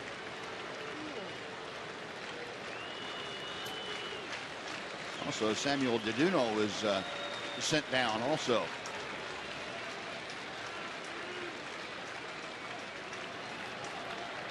Darvish with the 1-2. Got him swinging. Strikeout number 9, 4 in a row.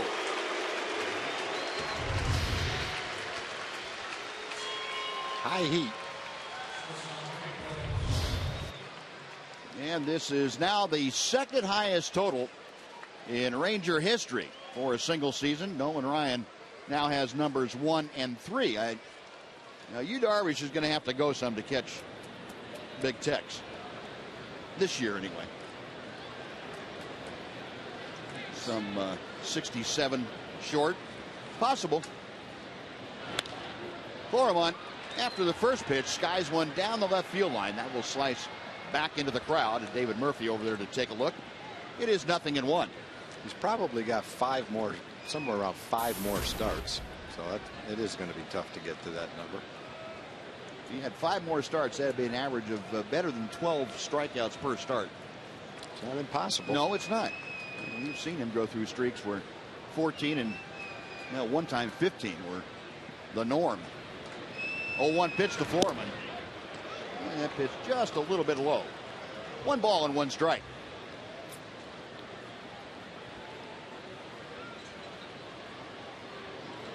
Foreman struck out swinging in the 3rd inning.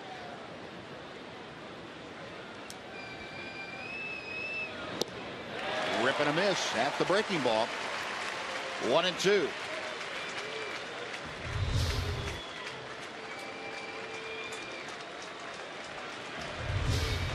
That curveball, we've seen him have a slider that was devastating. The curveball tonight, maybe as good a curveball as I've seen him have.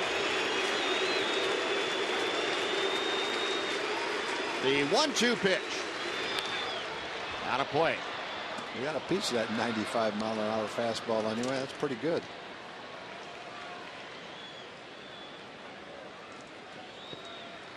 Yeah, normally you'd say, well, that's center square, and let me have a good hack at it. When you've seen stuff at the low 70s to middle 70s, and that 95 gets popped in there, doesn't really matter where it is. It's going to be hard to tune it up. Another 1-2 pitch in the offing. Check swing. Did he go? No, he did not. Jim McCullen making that call down at 3rd.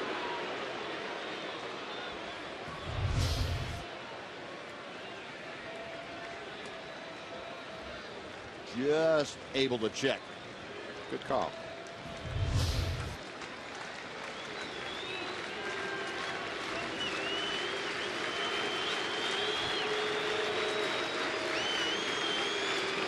The 2-2. Pitch inside. Did that hit him? It's 3-2. No, he thinks it's ball 4. Get up there, son. You're going to have one more pitch. Pedro Florian. I'll give him the benefit of the doubt. He just forgot. He wasn't trying to decoy anybody. No. He forgot, but he forgot he's going to have to hit this next pitch. Yeah. Could have been going back to the dugout instead of thinking he was going to first base. And the way A.J. caught that, you're never going to get that pitch called a strike. So 3-2 now, and the U chant is going up. Payoff pitch on the way. Got him swinging. And Darvish, another 10 strikeout performance tonight. He has struck out 5 in a row as the Twins gone in order in the 6th inning. And Yu Darvish, you don't think he's pumped up? Yeah. 2-0 Texas after 5.5.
Drive-in. Tonight, the Rangers are hitting for Shirley Sheed from Carrollton. And if a Ranger hits a grand slam during this inning, Shirley Sheed from Carrollton will win $25,000. You can register at any participating Sonic restaurant. The pitching very much on display tonight. Rangers come to bat on the bottom of the sixth, leading 2-0, but they had done so on just 3 hits. The man that has one of those hits and has scored one of the runs, leading off, that's Ian Kinsler.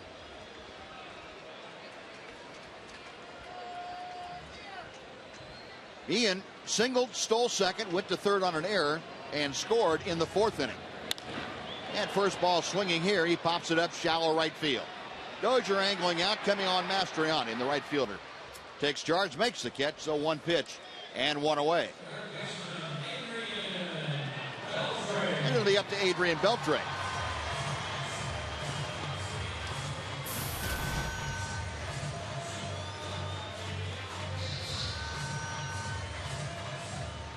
Beltre 0 for 2. He has grounded back to the pitcher and flied to deep right field, right down into the corner.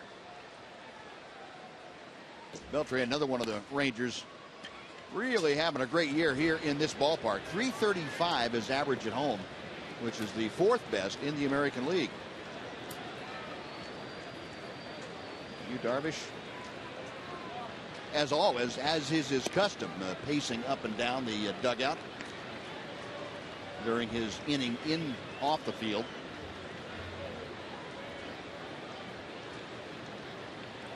One ball, one strike the count. And that's outside, 2-1 to Adrian. Well, Hendricks is pitching a good game tonight. It's unusual. He's thrown 84 pitches. He's thrown 42 balls and 42 strikes. So it's not a good ratio, balls to strikes, but he's only given up 3 hits and 2 runs against a good Ranger team, so that's pretty good. And a fly ball to right field. That is twisting toward the line. Over there's Mastriani. And just in fair territory, he's able to make the catch again. That is out number 2. And it'll bring up A.J. Brzezinski. Well, folks, after the game against the Oakland A's on Friday, September 13th, fans will be treated to a fireworks show presented by Coca-Cola and set to the music by the Rolling Stones. You can reserve your upper reserve seats for only $15 when you purchase them at TexasRangers.com/specials and use coupon code FIREWORKS. A couple of fly balls to right, 2 gone. Here's A.J. Brzezinski, and he takes ball 1 low and outside. A.J. 0 for 2, but he does have an RBI, driving in his 57th of the year. That plated the last Ranger run back in the 4th inning. And ball 2 is low.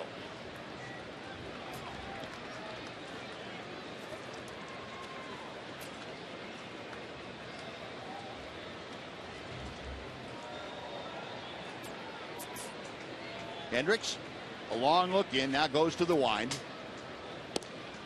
And misses outside. 3 balls and no strikes. Brzezinski in the driver's seat, just as he was last time up. Last time up with Kinsler at third and 1 out. He got the count 3-0 and swung at the 3-0 pitch and dribbled one to first, but he got the run home. And here he takes a strike to make it 3-1.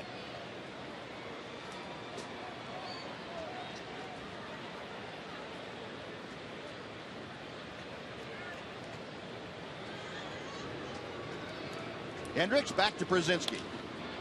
Out of play, and that will fill the count.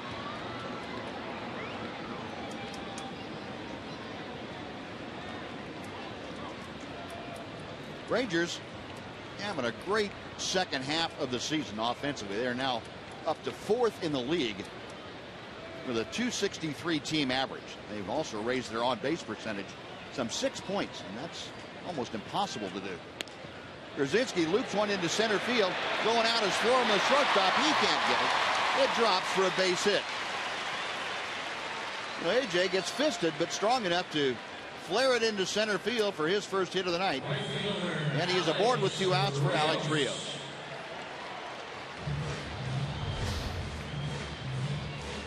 He got that fastball. It looked like a strike, but he got it in on the fists. And Florham can't quite get to it. I want to see A.J. steal second right here. Keep up with the other guys. Okay. They're holding him on. Yeah. They respect his speed. Rios 0 for 1 tonight. A strikeout and a walk. He has a stolen base. And a rip and a miss here makes it 0-1. Rios currently hitting at .274 for the season.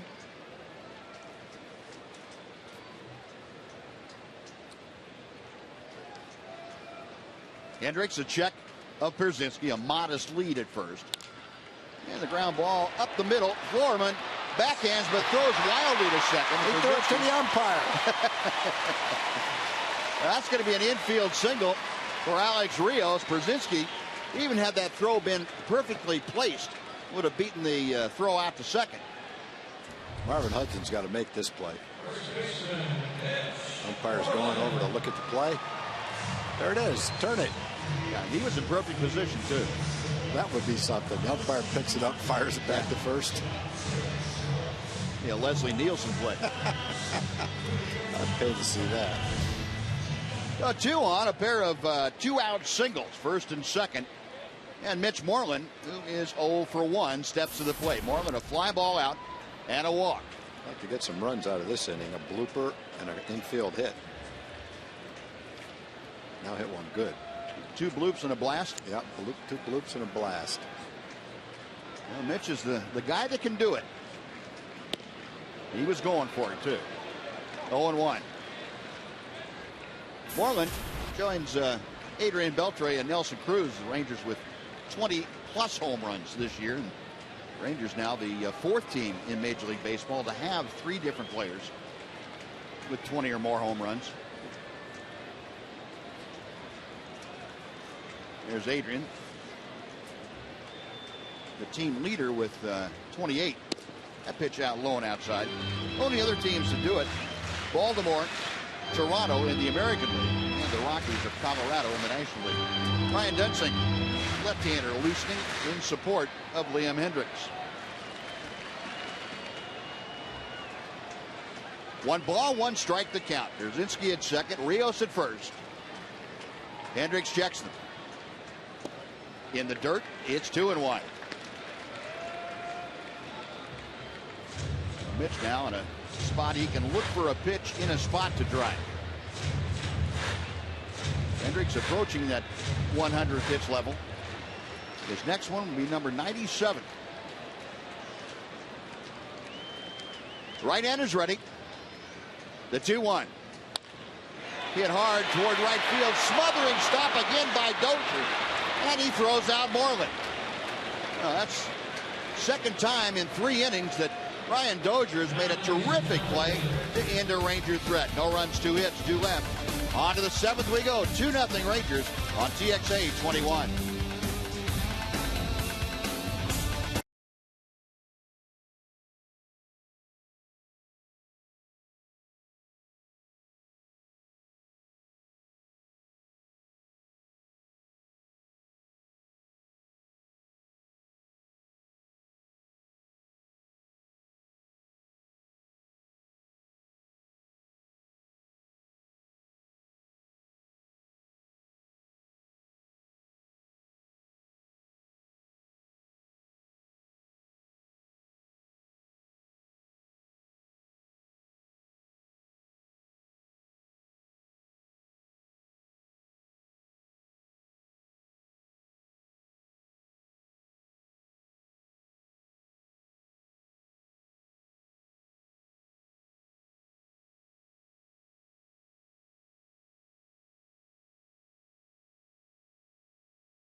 Two 2-0 Rangers as we head to the top of the 7th inning. And Yu Darvish out to the hill. He has struck out 5 consecutive Twins.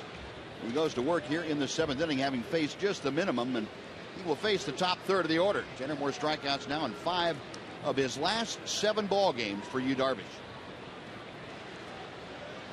Ryan Dozier to lead it off. He has been called out on strikes and grounded to third. And the first pitch is a bit high for ball 1.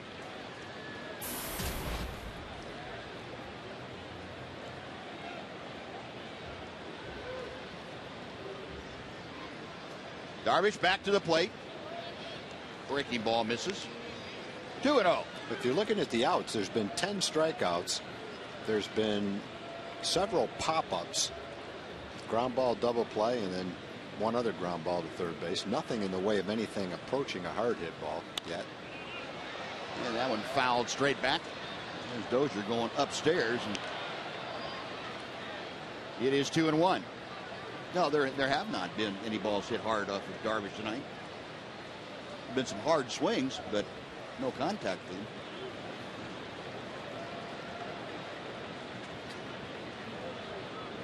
Darvish back to the plate with a 2-1. Now 3-1.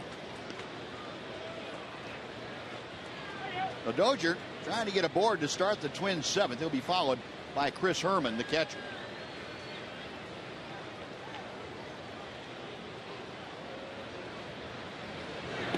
Breaking ball is wide. That's ball 4. Well, that snaps a streak of 5 consecutive strikeouts, 2 shy of the Rangers' all-time record. 7 straight strikeouts held by Nolan Ryan and Neftali Feliz. So 1 on, nobody out. Chris Herman 0 for 2 with a fly ball and a strikeout. Second walk issued by Yu Darvish tonight. And all of a sudden, in a 2-run game, you're dealing with the potential tying run at the plate.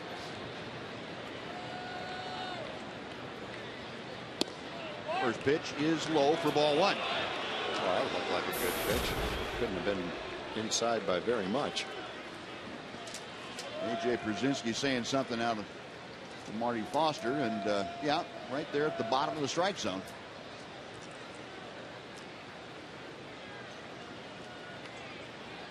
Darvish should check over his shoulder of Dozier, who has a pretty good lead.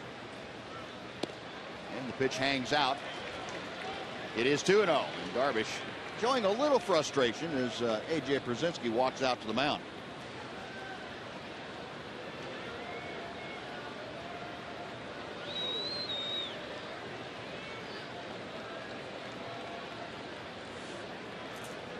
Darvish has dealt with these situations before.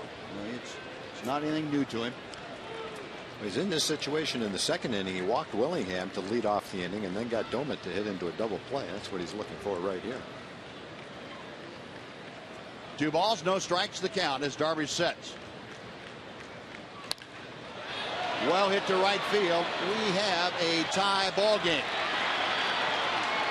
Chris Herman with his 4th home run of the year, and the home run ball has bitten Darvish again. It is now 2-2.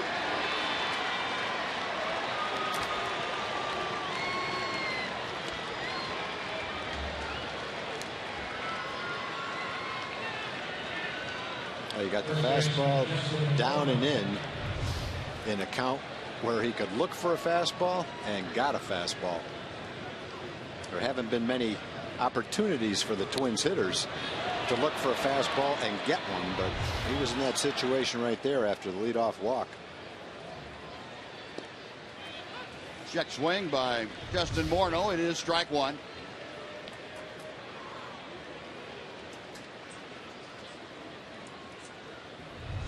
That pretty much says it all for Yu Darvish.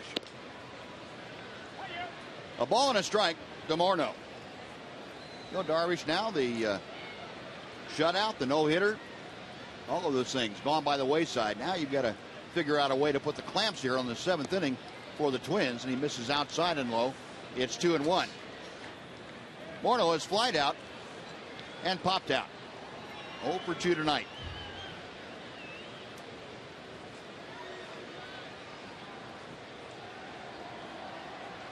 Two-one pitch.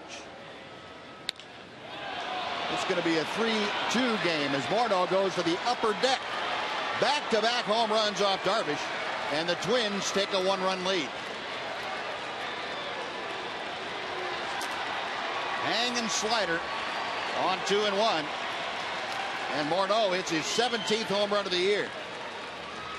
A fairly dramatic turnaround in this game. Rangers have not done much against Liam Hendrick. 5 hits and 2 runs.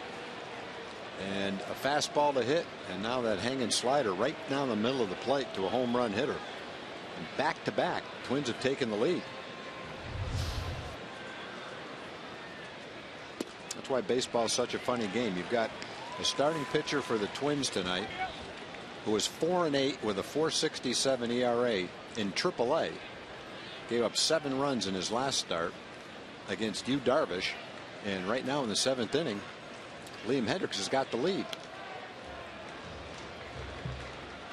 0-2 the count to Josh Willingham. And when a Darvish throws another hanging slider like he just threw to Willingham on the plate, he's going to be down 4-2. Well, the young man has a lot to learn about closing games out. 1 ball, 2 strikes. Willingham tonight has walked and popped out.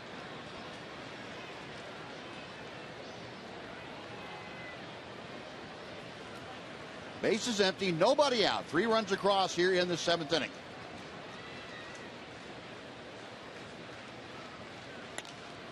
Pop foul. Looked like he got away with another hanger.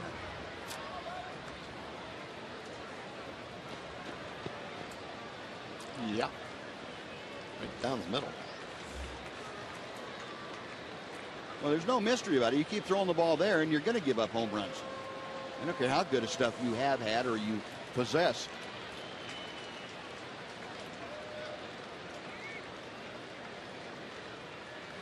Darvish ready once again. Call strike 3. At the outside corner.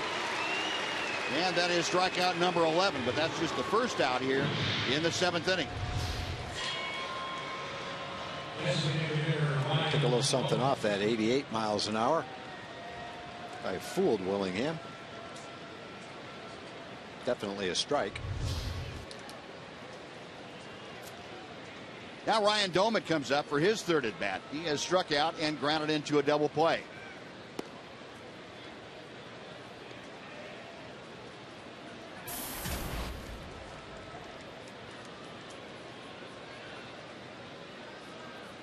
Doumit, a .242 hitter, as Darvish is ready to work to him. 1 ball and 1 strike.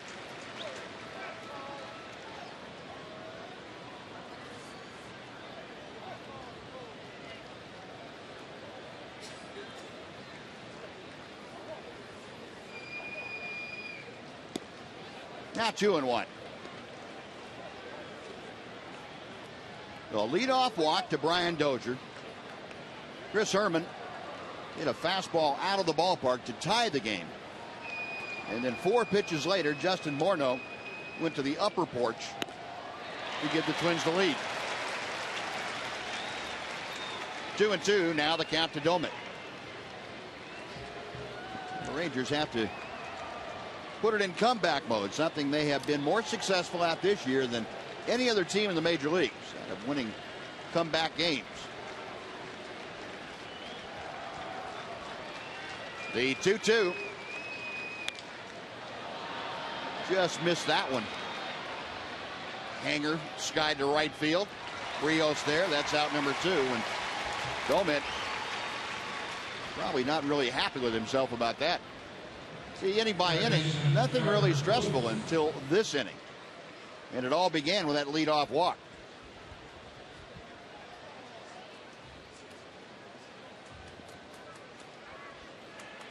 So 2 away. And Trevor Plouffe, who has struck out both times he has faced Darvish, will come up. Neil Kotz, Ranger left-hander in the bullpen.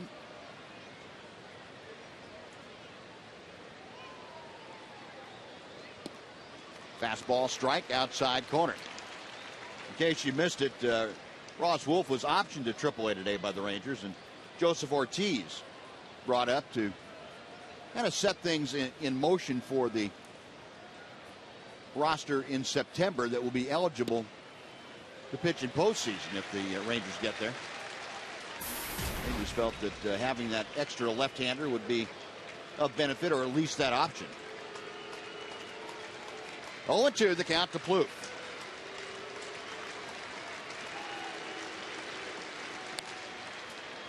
Shot foul down the right side. We'll try it again. Twins this year have had very good success against Western Division teams. They come into play tonight 13-6 against their Western Division foes. We mentioned the Rangers and the Twins split a 4-game series up at Target Field earlier in the season. Another 0-2. And another foul ball.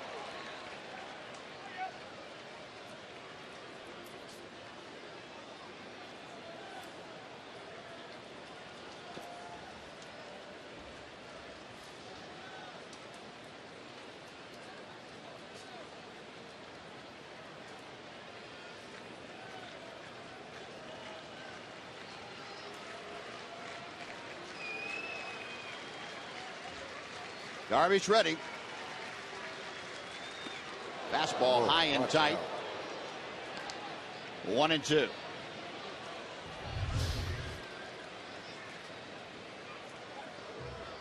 Might have felt that go by him. Probably had at least part of his life flash before his eyes. Man.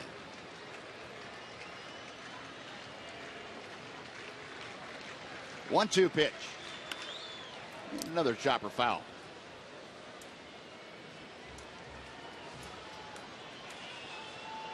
You can see the expression on Yu's face, just not really satisfied with what he's been doing this inning, and you can understand why. A lot of pitches in the middle of the play, particularly breaking balls.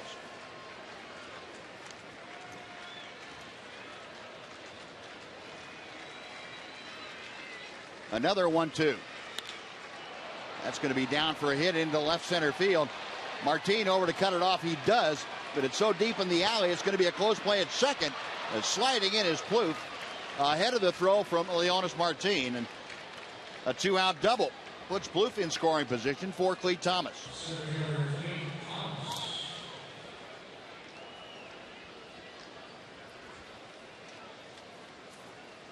Now Brzezinski out there to greet Darvish after this hit.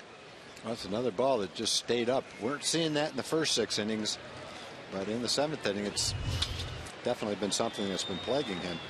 And Ron Washington out to the mound. He has the left-hander, Neil Kotz, ready in the bullpen if wanted. 107 pitches so far, and that's not really an issue, but the issue is not being able to put the brakes on this inning. And that's going to do it for Yu Darvish. He will leave with 3 runs across in the inning and a runner in scoring position at second base. So Neil Kotz on with 2 outs here in the top of the 7th. 3-2 the score, and we'll take a break. We'll be right back after this on TXA 21.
here in the 7th inning. Darvish ends up going 6 2/3. All 3 runs have been charged to his leisure. He's also responsible for the runner at second base. That's Trevor Plouffe after Plouffe had a 2-out double. And Neil Kotz, a left-hander, has come on to take over on the hill. Yep, 44th game for Neil. Trying to stop the bleeding here in the 7th inning. Rangers have turned a 2-run lead into a 1-run deficit. Neil trying to get the last out here.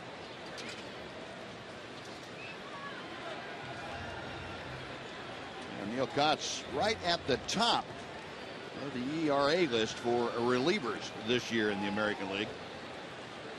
Kotz worked on Tuesday night in Seattle, on here to face the left-handed swinging Lee Thomas. And the first pitch to Thomas is ball 1.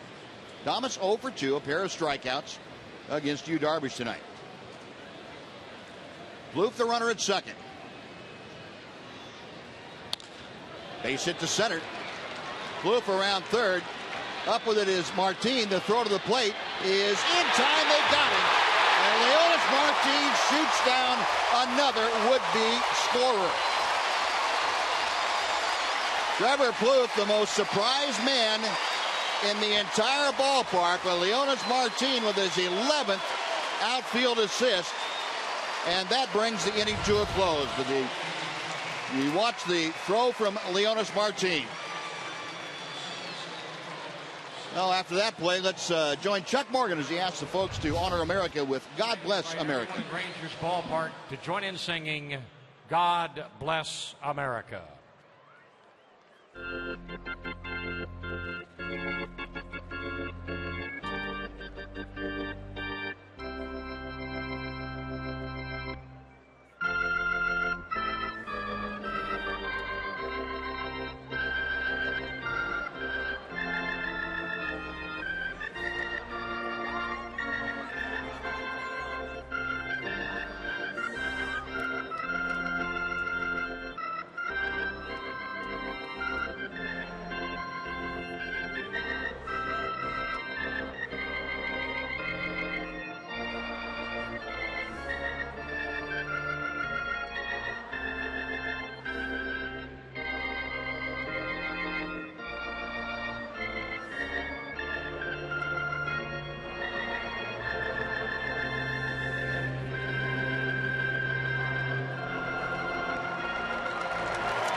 The energy.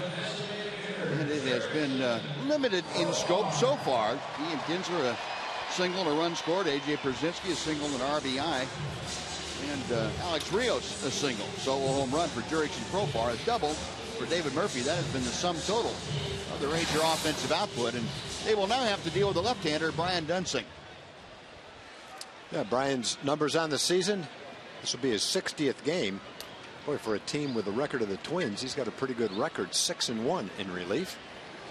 A lot of decisions for 51 innings.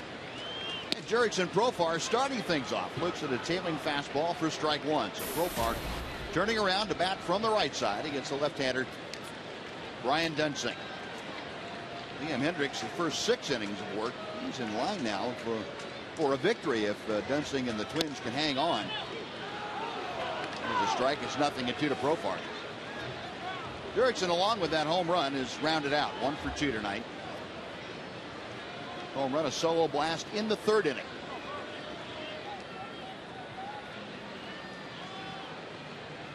Dunsing in the 0-2. Skips all the way to the backstop. 1 ball, 2 strikes.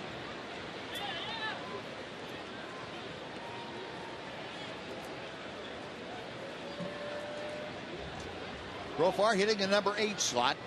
And looking down to the on-deck circle, Ron Washington making a move to his bench, it would appear, with Craig Gentry, right-handed hitter, coming off the bench. David Murphy, the next scheduled hitter. The 1-2 offering.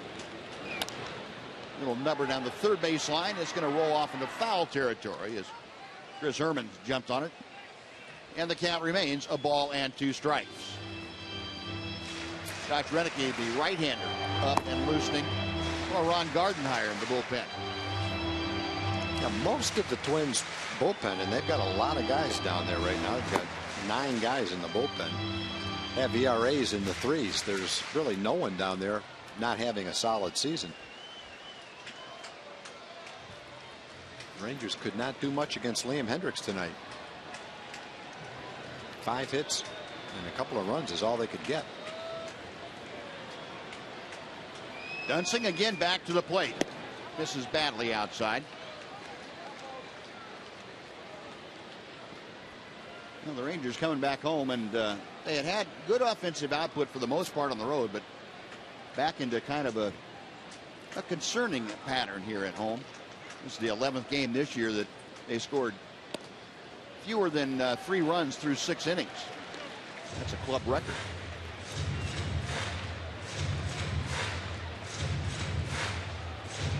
Three and 2 to Profar.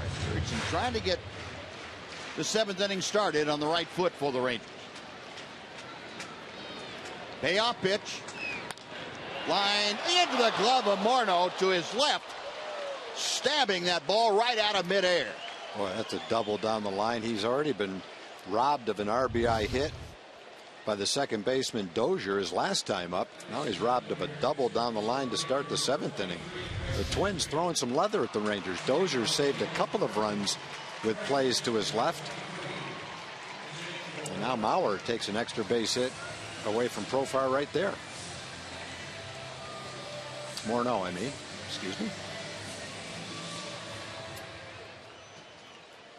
So with 1 away and the base is empty, Craig Gentry will step in as the pinch hitter.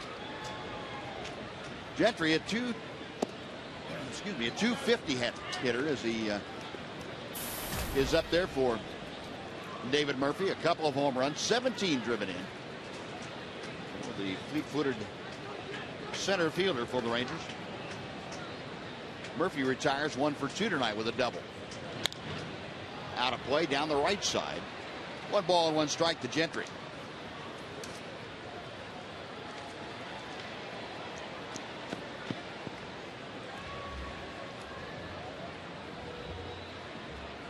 Greg, since coming off the disabled list, has hit .317. That goes back the middle of last month. In the dirt. 2 balls and a strike.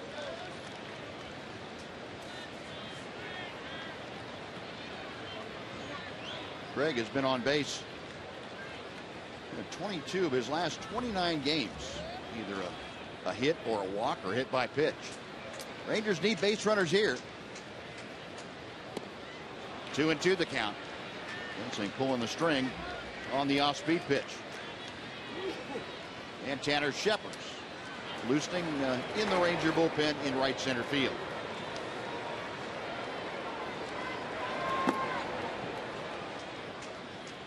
Two balls, two strikes.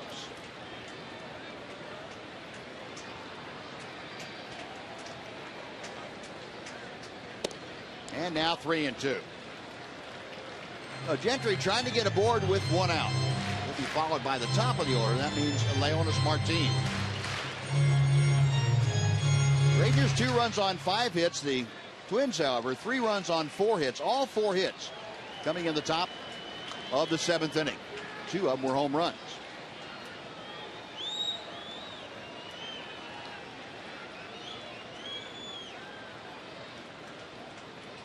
Chris Herman's back there getting ready to flash the signs out to Brian Dunsing.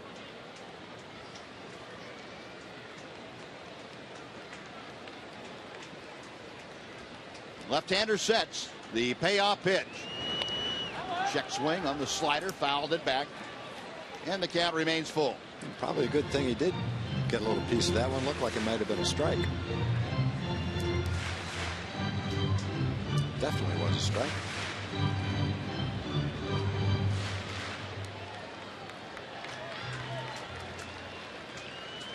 Gentry asking home plate umpire Marty Foster probably the same thing you were just saying. Was that a strike? Yep, it was. Another 3-2. Line to right field. That's slicing away from Mastriani. He dives. He can't get it. It's by him and to the wall. Gentry putting on the afterburner. He is steaming into third. The stop sign goes up. And Craig Gentry with a one-out triple. The Rangers have the tying run 90 feet away. Well, the Rangers finally got one to fall in that they didn't make the play on. He had a choice. Go for the ball. It's going to be a double with Gentry running anyway. But if he played back on it, he might have been able to hold him to a double. He made the choice to go for the ball. Great try. But when it gets by him, that ball is going to be an automatic triple the way Fred can run the bases. And now the Rangers have the tying run at third base and one out. Twins play the infield in. Leonis Martin against the lefty has a chance to tie the game. Well, here's Leonis Martin, who is 0 for 2, a couple of ground outs and a walk. He takes that breaking ball low for ball 1. And Martin would probably not be a good candidate to put the squeeze on if you're Ron Washington. He's a good bunter for a base hit. But I don't think Wash really has confidence in him to get a sacrifice down where he squares around. We'll see. Well, he's going to have to get a new bat regardless. That's a foul ball, and most of the bats headed to where Morneau was standing.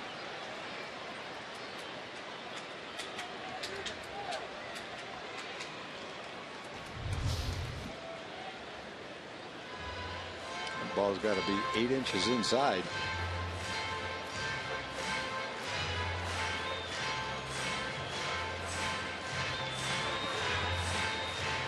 I think that bat was screaming no from the time he started his swing. Don't do that. Well, 1-1 the count.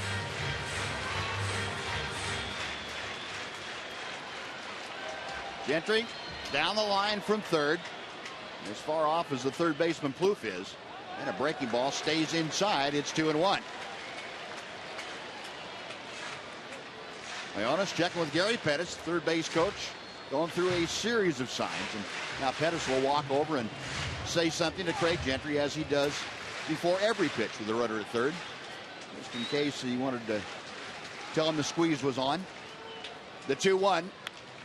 Out of play to the left, and the count evens.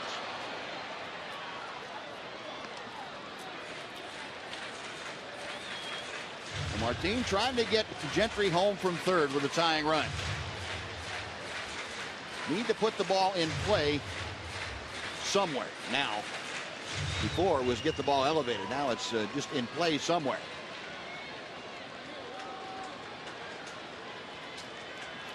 Dunsing sets the 2-2 pitch.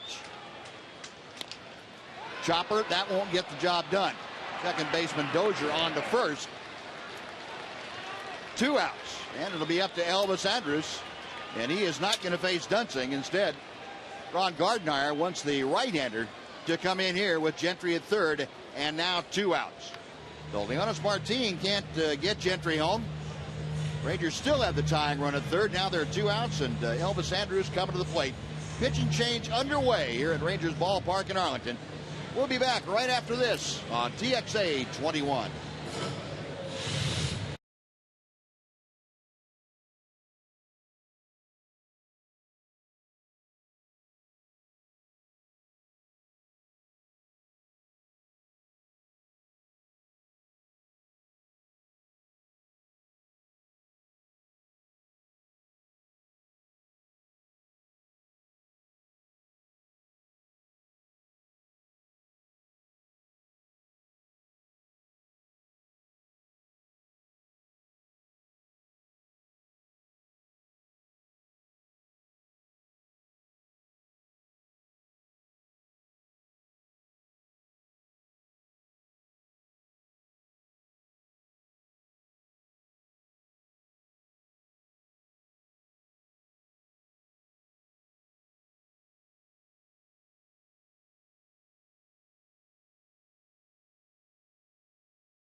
And you use the coupon code OZARKA, you will save 50% in select seating areas for Tuesday home games. And there are only 2 chances to take advantage of this great offer. That's September the 10th. Rangers play the Pirates. And then September the 24th, the Rangers take on the Astros. Get your tickets for those games today. Josh Renicky, the right-hander, has now entered the ballgame, and he'll face Elvis Andrus. Hey, one of those guys out in the bullpen with an ERA in the 3s. Maybe a few too many walks. Opponent's average is solid, though, at 227. Rangers trying to get a 2-out hit to tie the game right here. Couldn't get him in. Man on third and 1 out. Trying to do it with 2 outs. Well, Elvis, who is 0 for 3 tonight, steps in, having struck out, grounded into a double play, and flied to center. Renicky's first pitch is a slider outside for ball 1. Renicky basically a fastball slider type pitcher. He'll miss in a curveball every once in a while.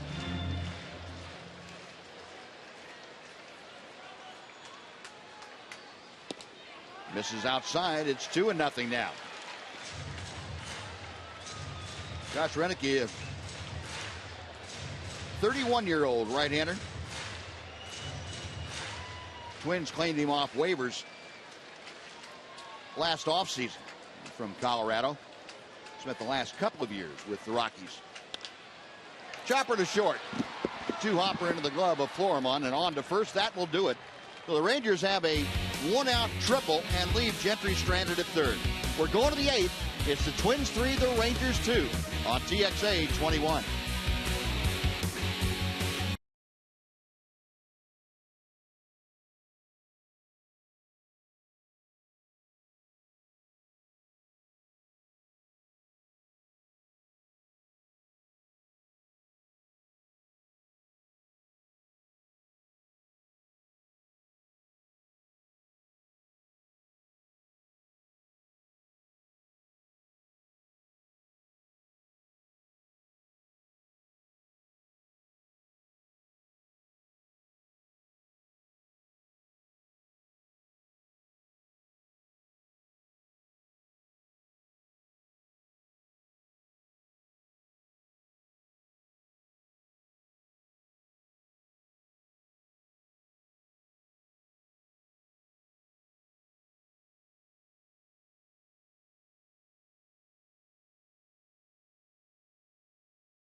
This was in the 7th with Trevor Plouffe at second.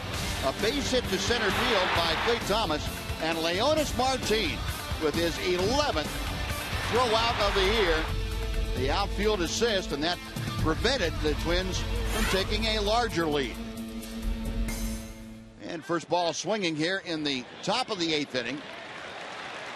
Aaron Mastriani. It's a little pop-up in foul territory that Mitch Moreland takes care of, and Tanner Shepard has his first out on one pitch. 60th game for Tanner Shepard. Good solid season for Tanner. Got the job done, boy. Now the switch hitting shortstop Pedro Florimon. 1 ball, no strikes. Florimon struck out both times. And then he faced Yu Darvish tonight. Darvish worked the first 6 2/3 innings.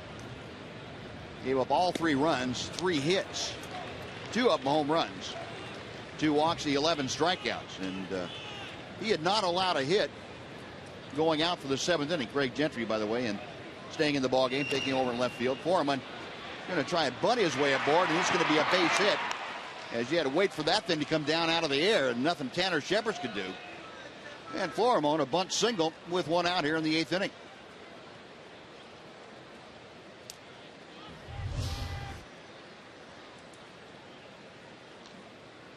Popping straight up in the air, and he's got good speed. He was flying down that line.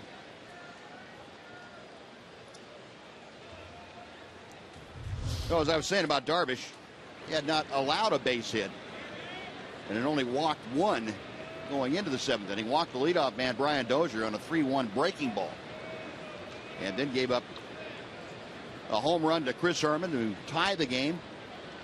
And the hitter after that, Justin Morneau, took him deep also. That made it a 3-2 Twins lead, and as you saw, Leonis Martin throwing out Trevor Plouffe at the plate kept it at 3-2. Dozier scored that first run last inning. He is 0 for 2 officially. Takes a belt high strike, and it's 0-1. Robbie Ross, major left-hander, getting loose. Look down, and he's got a couple of left-handers hitting after Dozier. That would be Herman and Morneau.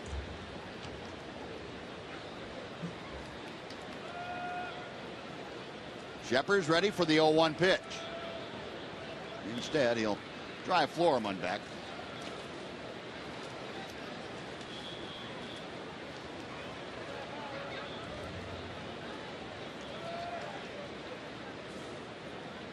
And another toss over there. Florimon, 12 stolen bases in 108 games, so not a hugely successful base stealer yet.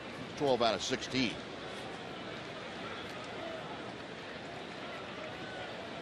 Shepard's a long look, and the 0-1 pitch. 1 ball and 1 strike to Dozier.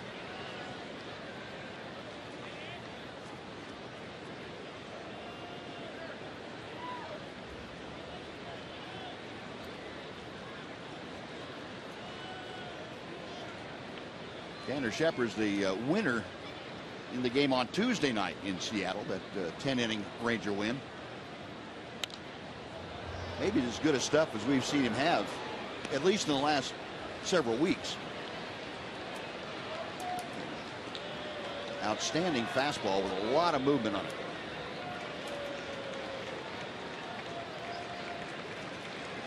One and 2 is the count to Brian Dozier. Got him swinging. 97 and elevated, and Shepard gets a strikeout. There are 2 gone now for Chris Herman. All 4 pitches up, same type of spot, up and in like that.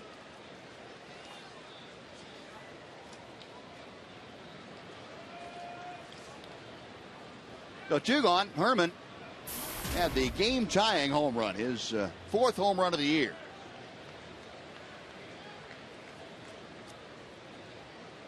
Florimon on the move. The pitch is outside. The throw to second is in time, since they got him after he overslid the bag.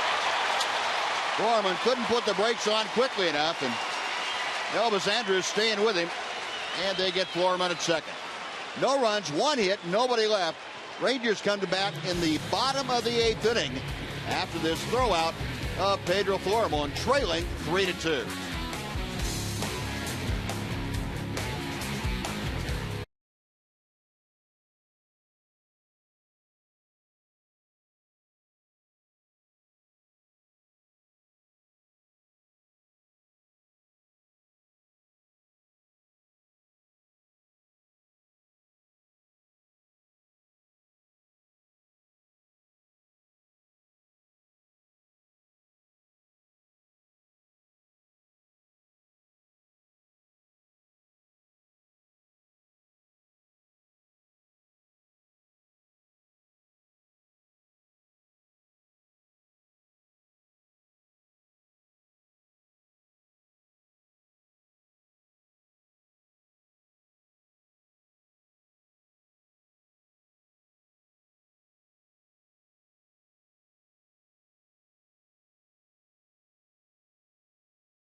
Chevrolet.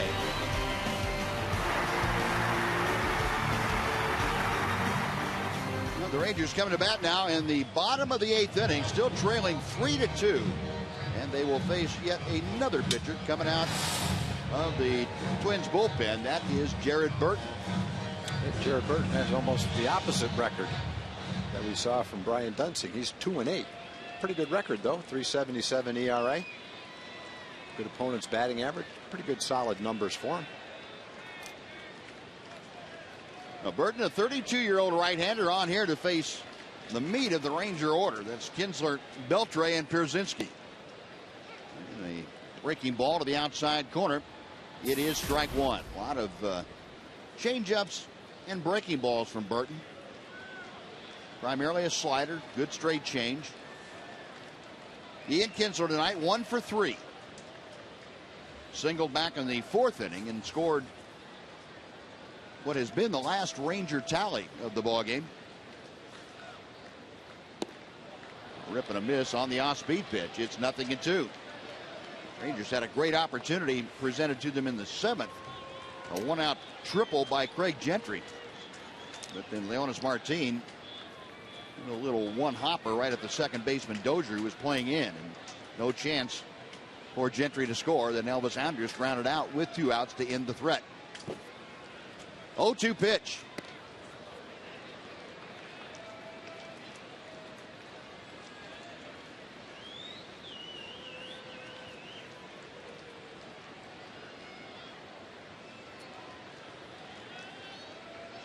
Burton peering in, okays the sign. The high set, and he misses low and away. It's 2-2 now. Burton signed as a minor league free agent prior to the 2012 season by the Twins. He had worked off and on for 5 years with Cincinnati. Originally the product of the athletics organization. One hopper into the glove of Trevor Plouffe, the third baseman. One gone. Third baseman, Adrian Beltre. Well, that'll bring up Adrian Beltre. Beltre 0 for 3 tonight. A couple of fly balls to right and a grounder back to the mound. Liam Hendriks Very credible performance tonight. 6 innings, 5 hits, 2 runs, 1 earned run. 3 walks, 2 strikeouts, and really kept the Ranger hitters off balance for the most part. Couldn't get anything sustained against him as Beltre looks at a breaking ball for strike 1. Robbie Ross joined by Joe Nathan, just in case. Rangers are able to tie it up or take the lead. It would be Joe Nathan time. There's a rocket foul over the one hopping over the Twins dugout.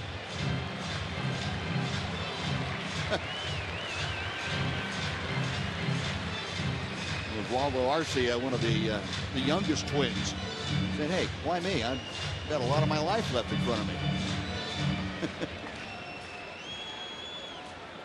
They'll show him where it hit, right on the edge. That's where he got the railing there, duck behind it.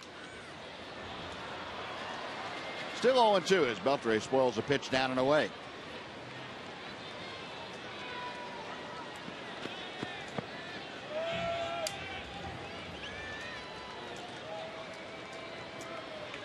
Adrian began the evening at 329 with his average. That's the highest it has been the entire year.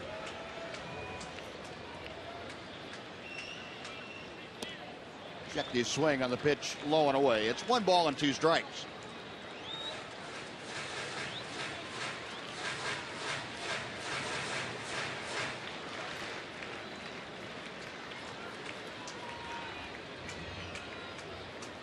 Beltre waiting. Jared Burton. OK's the sign. The right-hander sets. And Beltre drives it to right field.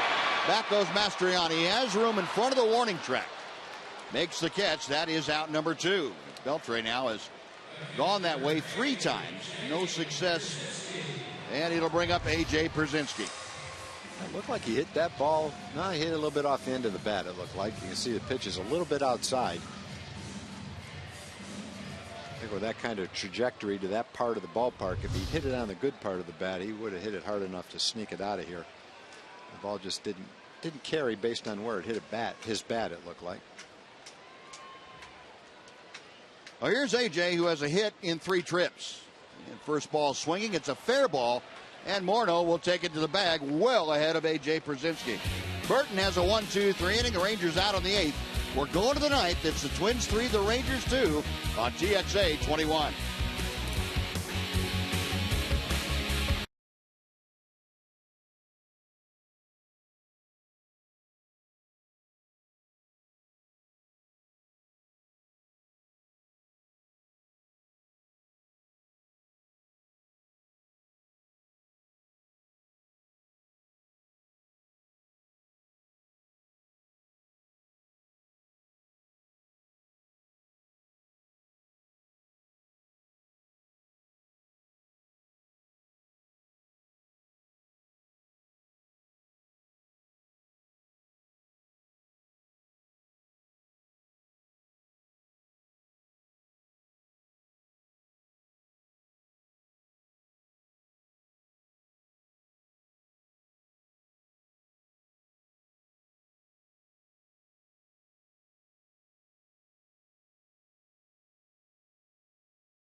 That Minnesota had in that 7th inning. Brian Dozier led off with a walk, and then Chris Herman drove a low fastball from Yu Darvish into the right field seats to tie it at 2.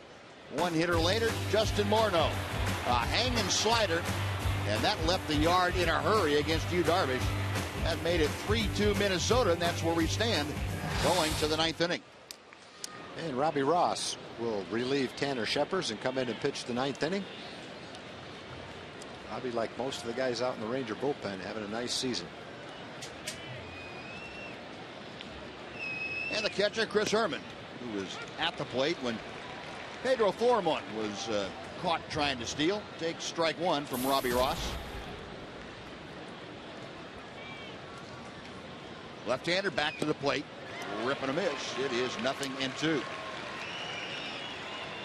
Good to see Robbie Ross starting to get things squared around.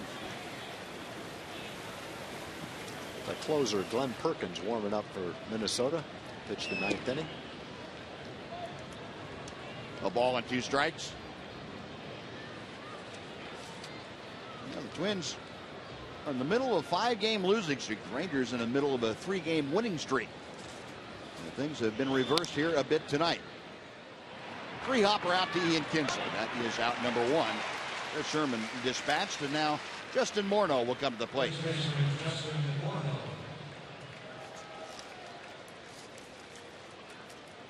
Well, a bullpen that has been extremely good for the Rangers. Continuing to put up some zeros here tonight.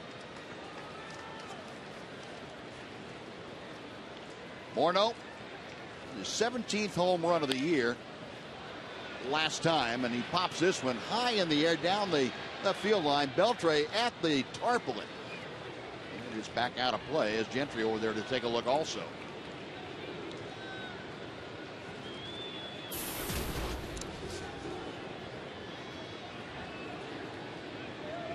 You see Morneau 0 for 5 in his career against Robbie Ross.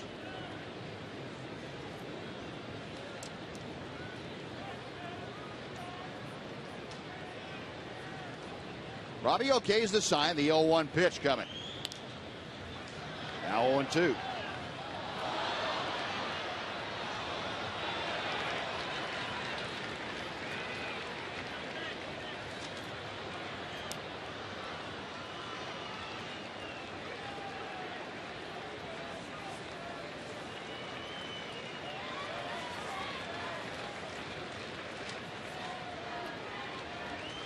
Ross set. Morneau waiting. Didn't want to do it. Couldn't stop himself. Strikeout number 1 for Robbie Ross.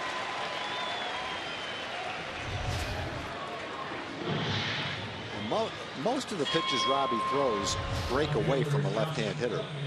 That one was just a high fastball that I'm sure he was anticipating something other than that. He couldn't check his swing. Well, with 2 outs now, bases empty, Josh Willingham will get his 4th at bat of the night. He is 0 for 2 with a walk. And first ball swinging, he pops it up. Right on top of the Ranger dugout. That ball back now in the 2nd row as the trio of Rangers over there to take a look, but it's well out of play. 0-1 is the count to Willingham. Twins 3 runs, 5 hits, 1 error. Rangers 2 runs, 6 hits, no errors.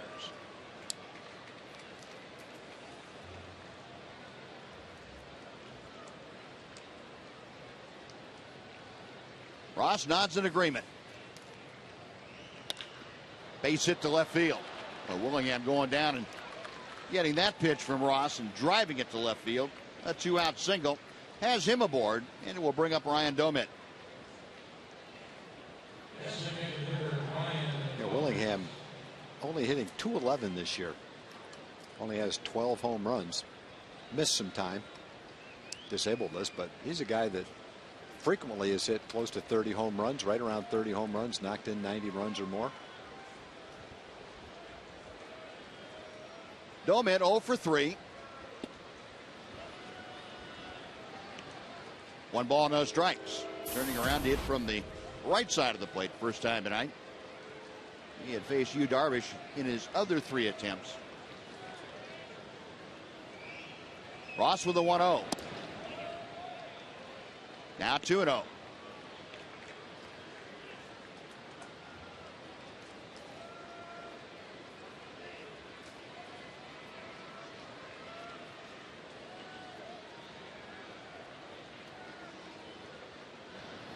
Ross's next pitch. Chopper over the head of Moreland. Kinsler out there from shallow right field makes the play. And a nice job by Kinsler and Moreland to get Doman. Side retired, no runs a hit, and one man left. We're going to the bottom of the ninth inning. It's the Twins 3, the Rangers 2 on TXA 21.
Sponsored by your Texas Ford dealer. Visit your Texas Ford dealer and drive the best-selling truck for 36 straight years. Ford is the best in Texas. By AT UVerse TV. And by TXU Energy. The right things right now. 1-866-CALL TXU. Well, rally hats are in vogue now as we head to the bottom of the ninth inning. The Twins leading 3-2. Rangers now will have to face the closer, Glenn Perkins. And Alex Rios starts things off by taking ball one. Yeah, Perkins has had a good season. He made the All-Star team. 30 out of 33 in save opportunities. Got a good arm, mid-90s fastball. 64 strikeouts in 51 innings, only 12 walks. And Perkins, who the first several years of his career, the Twins really trying to find a spot for him. He hits the inside corner and make it 1-2. Tried him as a starter, a long man, a short man, and finally settled on Perkins coming out of the bullpen late in the game 2 years ago. He had 16 saves and 70 appearances last year. And here he is this year doing a great job as the closer for the Twins. 2 balls, 2 strikes to Alex Rios. Rios 1 for 2 tonight. Been on a couple times, an infield single and a walk. He has stolen a base. Rangers down by 1. The hits are even at 6. And up the middle, but right into the glove of Brian Dozier, the second baseman. Not sharply hit. Dozier time to move to his right to capture Alex Rios' drive. They jammed him a little bit. Now Mitch Moreland, the schedule hitter, called back as Ron Washington going to the bench for his right-handed batter. That's Jeff Baker. Rangers a lot more versatility on their bench now, left, right. They've set it up pretty well for themselves. First pitch to Baker. Oh, he was ready for that Perkins pitch and swung through it. Big 96 miles an hour. He's got a good fastball, boy.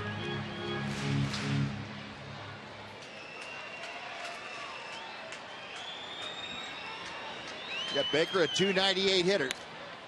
And he is now down in the count. No balls and 2 strikes. Baker, 11 home runs, 21 driven in. And you see 10 of those 11 home runs have come against left-handers. A .346 average. against southpaws for Baker.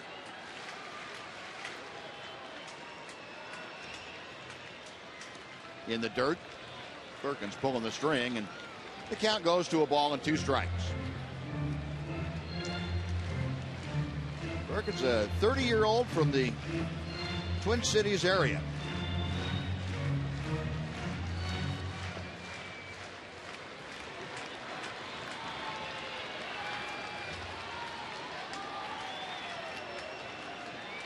Baker waiting, the 1-2 pitch.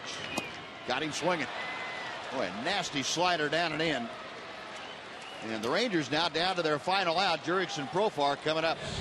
That's a pretty good combination. You've got the mid-90s fastball and can follow it up with that kind of a slider.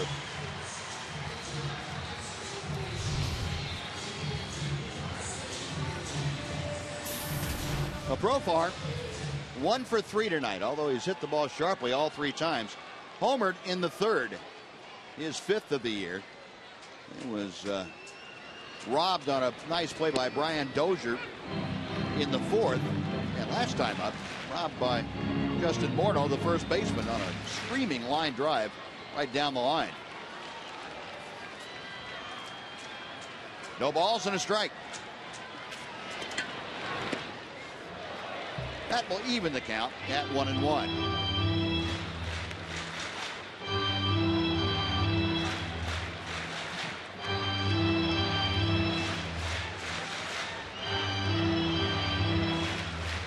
Perkins thinking things over.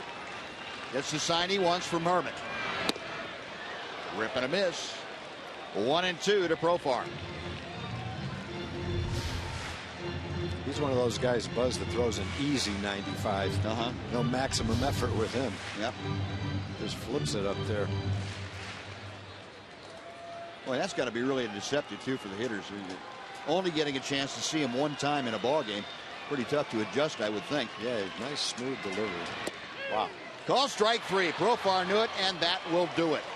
Perkins comes in, has a 1-2-3 inning with a couple of strikeouts, and the Rangers have their 3-game winning streak snapped by the Minnesota Twins. The final, the Twins 3 and the Rangers 2. Now, Liam Hendriks gets his 4th win of the year, and Glenn Perkins the save. We will be back to wrap things up from Ranger Ballpark in Arlington right after this on TXA 21.